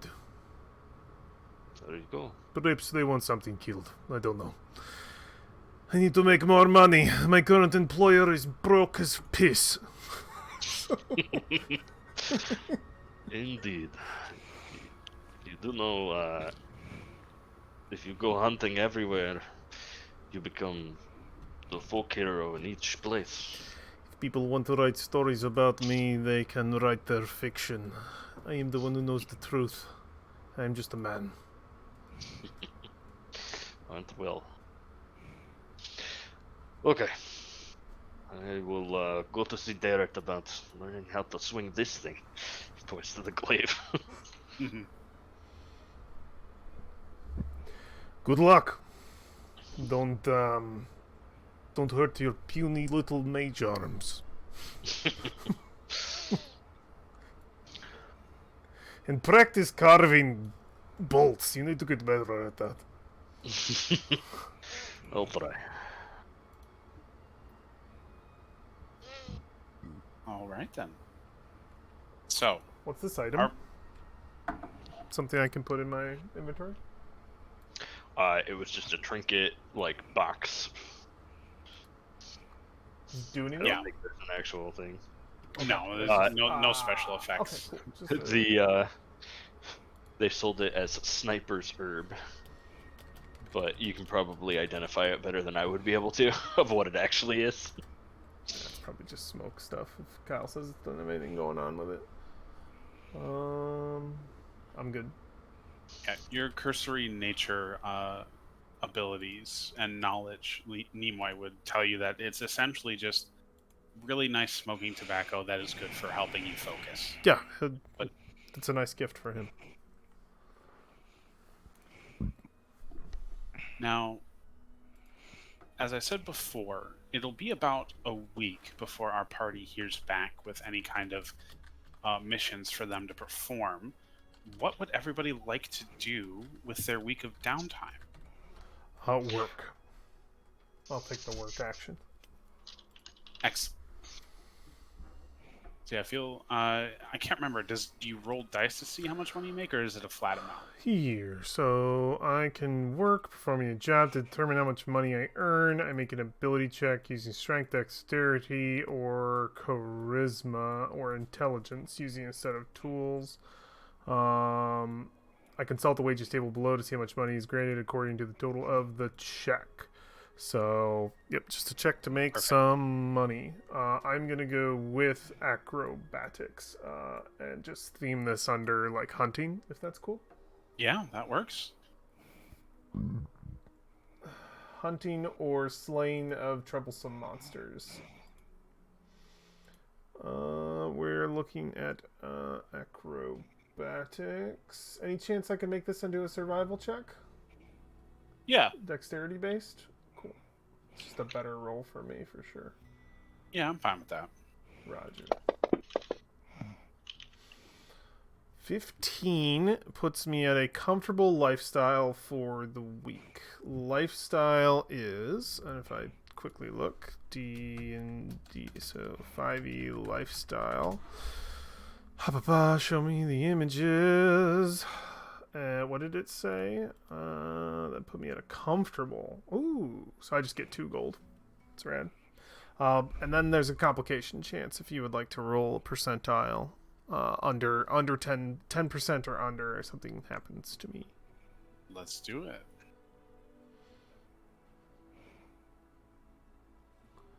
Dang. Oh, close. 21 plus, I would have gotten 25 gold. That's insane. So comfortable. Oh, comfortable is per day. So it's 2 gold per day for a week. How long is a week in this world? I think this one just runs off the 10-day, so... So this is the 10-day. So I'm getting 20 gold, baby. Because, yeah, I believe that is comfortable lifestyle, 2 gold price per day. Yep. Sick. So I make some damn good money, brother. I am a very capable hunter. Let's just say canonically, 100%, Nimoy is here and sticking around because he wants to spend time with his long lost brother. Oh, actually, it is 7 days. Okay, So- cool. So 7/14. I get 14. Yes, and the days are from Sunday to Saturday. Perfect. Linaris, Palast, Magetog, Kiranor, Mishim, Kukul, and Braka. That's fun. Oh yeah. So I'm at 80 gold. Very nice. And I got 2 gold from Eloquent. 82 gold. Yeah, I had removed that last time. Yep. So got to work. Yeah, I make damn good money. And I do not sleep in this town.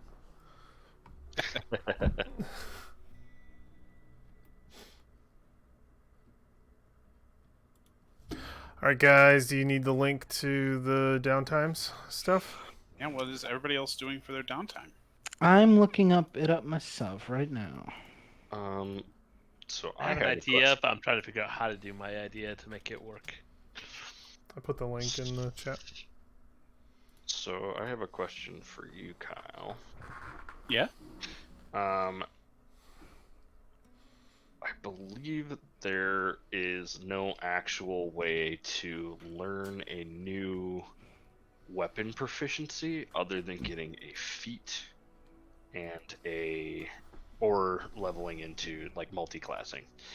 I So the believe reason- learning a language covers it in an errata, but it's still like a year-long endeavor. Yeah, so there's like training does like languages, tools, and something else. Like it covers 3 things, but it doesn't cover weapon proficiencies. Right, and I believe in an errata they extended it to be so, but it's still like a year-long endeavor, so not super feasible. Okay. Because it's literally training to be good at a skill. Right.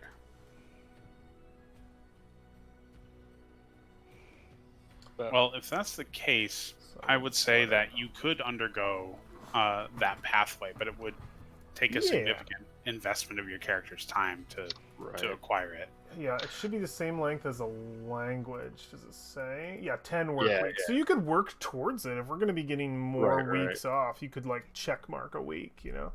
Yep. It's 10 work weeks and 25 gold a week. Reduced by a number of work weeks equal to your intelligence modifier. What's your int? Right. I believe. +3, I believe. Where the hell is it? On main. I There think it in yours it might not be Uh, necessarily Tumble plus intelligence. What'd It'd you s- probably be whatever skill you're going to use for it, right? This is intelligence. It's for learning. It's just Learning for. a skill. It's literally learning a skill, so it has to be Yeah. intelligence based. Yep. So that'd be 9 work weeks still. 9 work weeks. Okay, yeah, and then Yeah. it's 25 gold, and then every 10 work weeks spent. Okay, so you only will roll 1 complication at the end. That's worth putting a week towards if we're gonna get more downtime. Yes, that might be what I do, but we gotta find, or I gotta find a way to make more money in order to do that. Do you not have enough money for that? I have enough for the first week, but Okay. that'd be it. And we're only making 5 gold a Well, week. good thing we're doing other stuff. Yeah. Yeah, I'm trying to figure out what I want to do. Nimoy My one would help. isn't from the list. I have an idea though of what I want to do, which is I want to go make a deal with what's her name?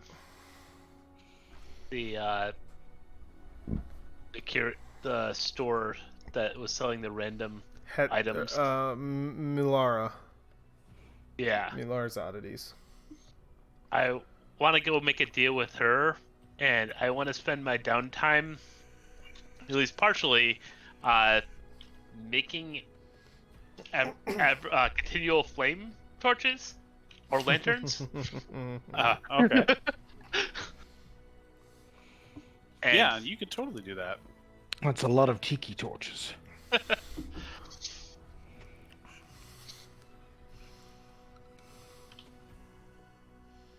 And I need to make a deal with her because I need a source of rubies and I need someone to sell them. So it just depends on what we're thinking for profit.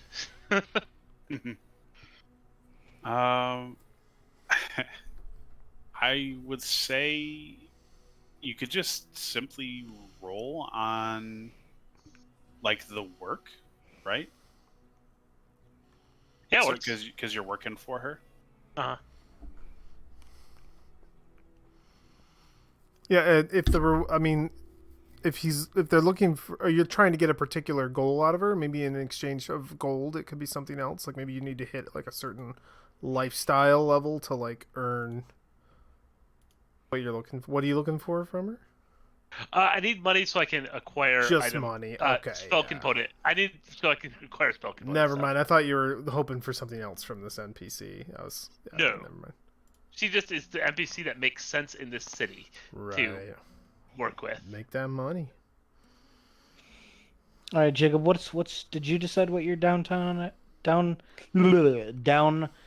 activity will be? Yeah, so for this first one, I'm gonna do a week of training towards martial proficiency in glaives specifically. Weapon proficiency glaive. Figure out what skill I need to roll towards with this.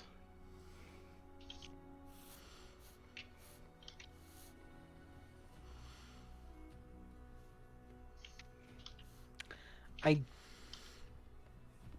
don't. Why did I think pit fighting was a thing? It is. It is. It is. Yeah, I'm pretty sure I've seen that. Yep, it's pit fights right below gambling. It's actually a really profitable one. It's probably the most profitable one on the list. Yeah, if you do well, you make a lot of money.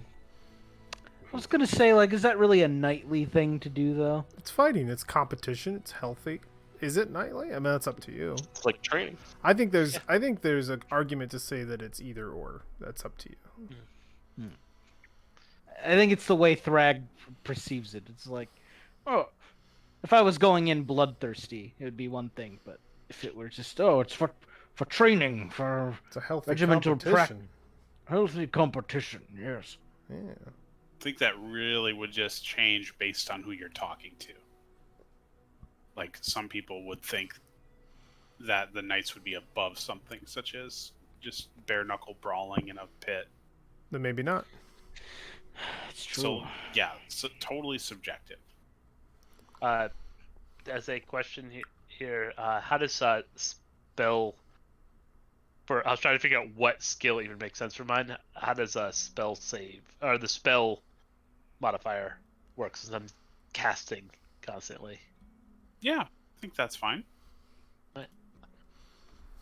Because this will get me a spell modifier roll. 13. Let's go find work. Modest. Modest. All right. And that would be 1 gold per day. Sweet. And complication. Rolling now.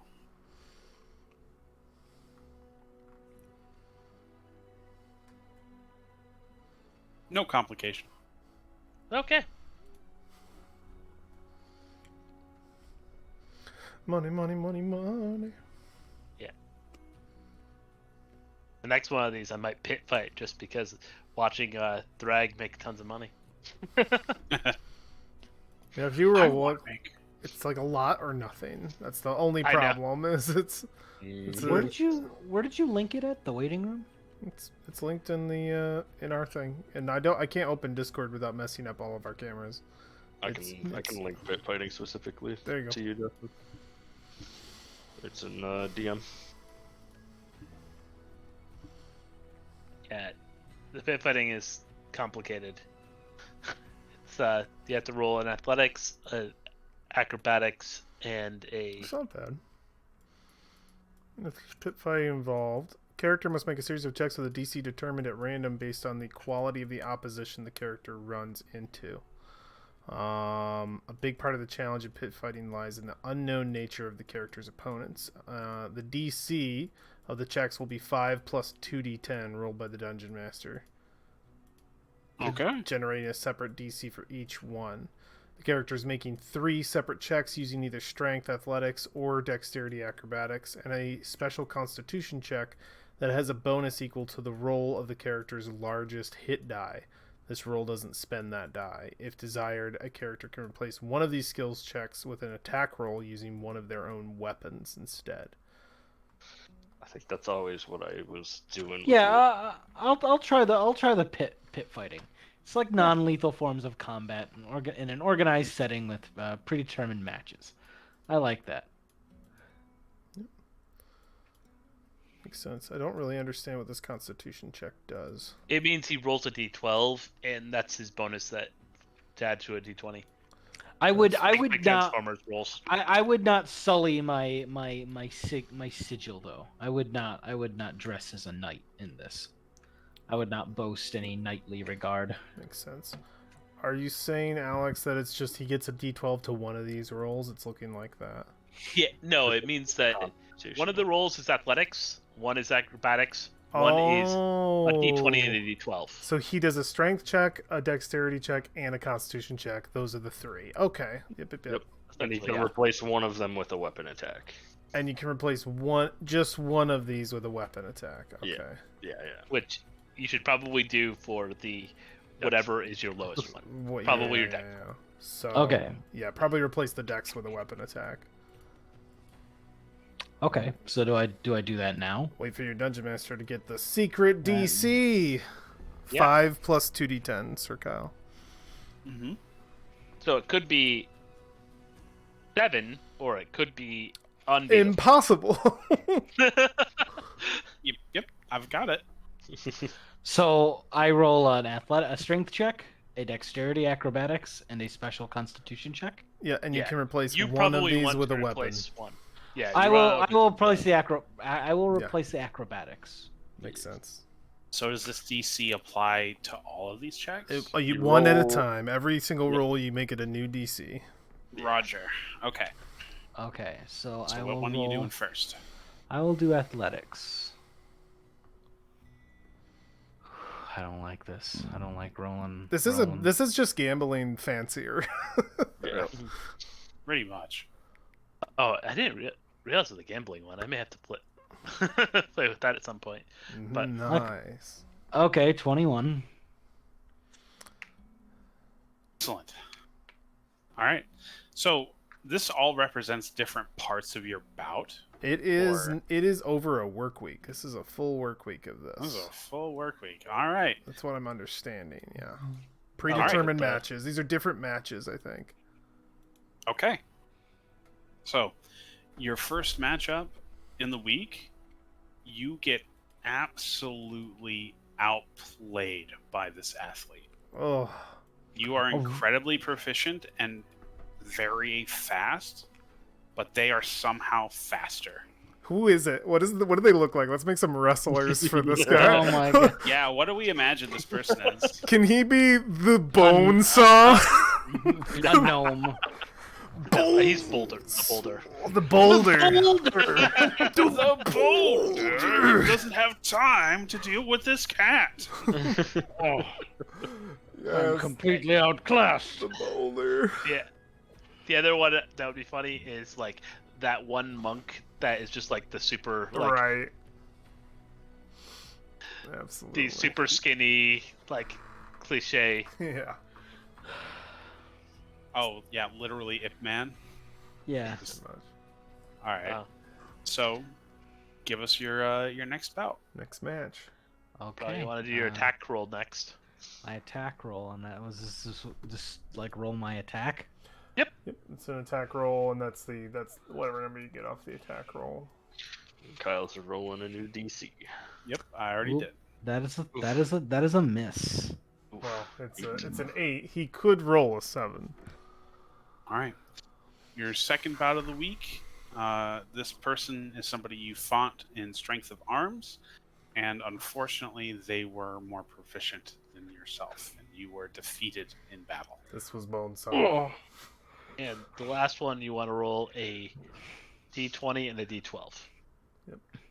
Me? Is a constitution check that has a bonus equal to, and its bonus instead of your normal constitution bonus is equal to the roll of your largest hit die. So it's just going to be a d20 plus a d12 flat. Yeah, for like both. how Transformers works.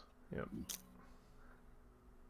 Oh no. Good on the a d12. bad Come roll, on, Mario. high on the d12. I mean 9. 9? He could low under. Roll under.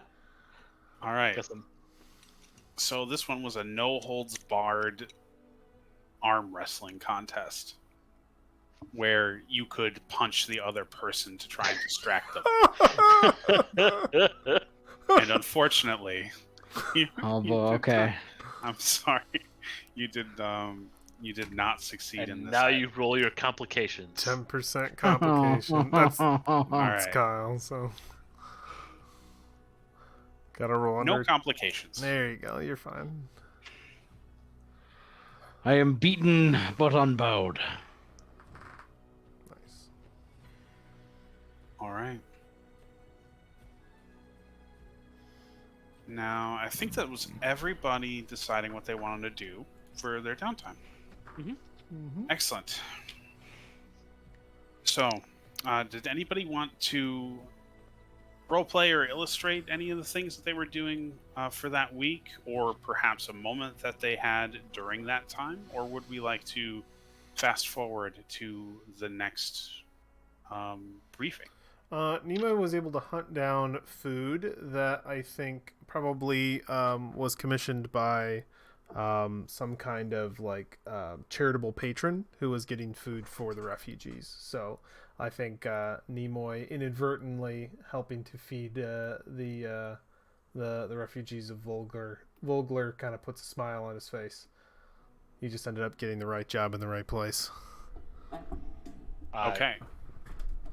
I would like to just jump in here really quick. And at one point, you were offered a commission that you found out was submitted by Lord Baccharis, who wanted venison. Did you hunt for Lord Baccharis? If he was paying, He and was paying well? the job was there. I don't think he would say no. It's just pay. Man just probably wants food for something. Excellent. Okay. Yeah, so I you think- saw that offer cross your table, and you did it. Yeah, Nimoy doesn't like the guy, but he'll take his money. Yeah. You were gonna say something, Alex? I think Alafi made so little money in such a profitable thing because she was What? also carousing. 7 gold. Like, she bet on pit fighting and the stupid cat lost everything. Kyle, did you roll 2 10s for that first difficulty? Huh? For the DC check for the athletics, because I rolled a 21, and I'm like, God damn. Oh, yeah, that one was a 25. Oh. Yeah, that one Max, was really. Max roll. That one was hard. The boulder has no time for fools. So we had Nimoy doing work hunting. Yes. Thrag was doing pit fighting. Mhm. What was the Laffy doing again? I was making ever-burning lamps for the shop, Oddity. and that only took me like an hour a day, so I was carousing most of the day. And I'm well known within town, I think, now. As losing all your money to the pit fights. And then Elkun would be spending some time training with the militia, specifically trying to learn how to use this glaive, and training with Darrett as well when he was able to give some instruction around that.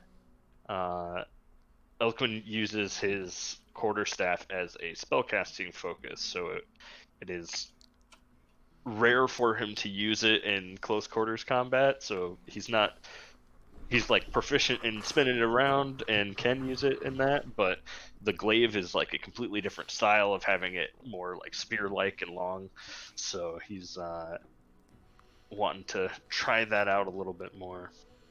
Perfect. Alafi And- does give advice at one point while you're training that you stick them with the pointy end. Good to know. Yeah, I didn't know if I was supposed to hold this part or. And while you are training, you will have some time being instructed by Darrett, and although he is a very effective teacher who teaches well, you can tell that he has this nervous energy when instructing people. So he's still got a lot to learn about giving orders and telling people what to do. But what he does say is very good, and you do learn quite well under him. You don't always spend time with Darrett. Sometimes there are other instructors. But while you are spending your time training, you do note that more often than not, you find yourself training with people from Vogler who introduce themselves. You find yourself shaking hands with more than a few people who express their gratitude towards helping them escape, and you get this kind of sense that a lot of them are in it for like vindication and revenge. They want to fight to get their home back. And there are more than a couple times where either on your way to a class or from a class that you see even Raven amongst the people who are training. I think Aldequin would probably. Okay, there were a few things there. So, with Darrett feeling, or like noticing that Darrett is having trouble with the leadership aspect, would try to give him some like confidence boosting of like, you taught me this. It was excellent instruction. you should have more confidence in yourself type of conversation, you know. Give me a persuasion check. Bolster that morale. I have one more thing after him too. Very small. Why can I never remember that it's under skills? Persuasion check. Oof. Not good rolls tonight.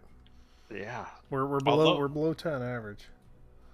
Although you know your words are encouraging and they do seem to have a hardening effect on him, you don't feel in subsequent classes like it really stuck. Yeah. And oh, sorry, was there something else you wanted to? Oh, and then like he'd enjoy getting to know the people of Vogler, but when he sees Raven in the military training, he would probably kind of stop by her and ask her, "You're taking part in this yourself, huh?" She shrugs and gives you a hard look. I was a mayor, and my father before me was mayor, and his father before him was a knight. Knighthood is something my family's proud of, and my home was taken from me. I'm gonna fight to take it back. It's a good But- drive you have. If my instructor has any say in the matter, I won't be doing any fighting, but I will keep trying. Apparently, I'm not very good at it. They are more concerned with getting you to do the living part of fighting. It's better to take it slow.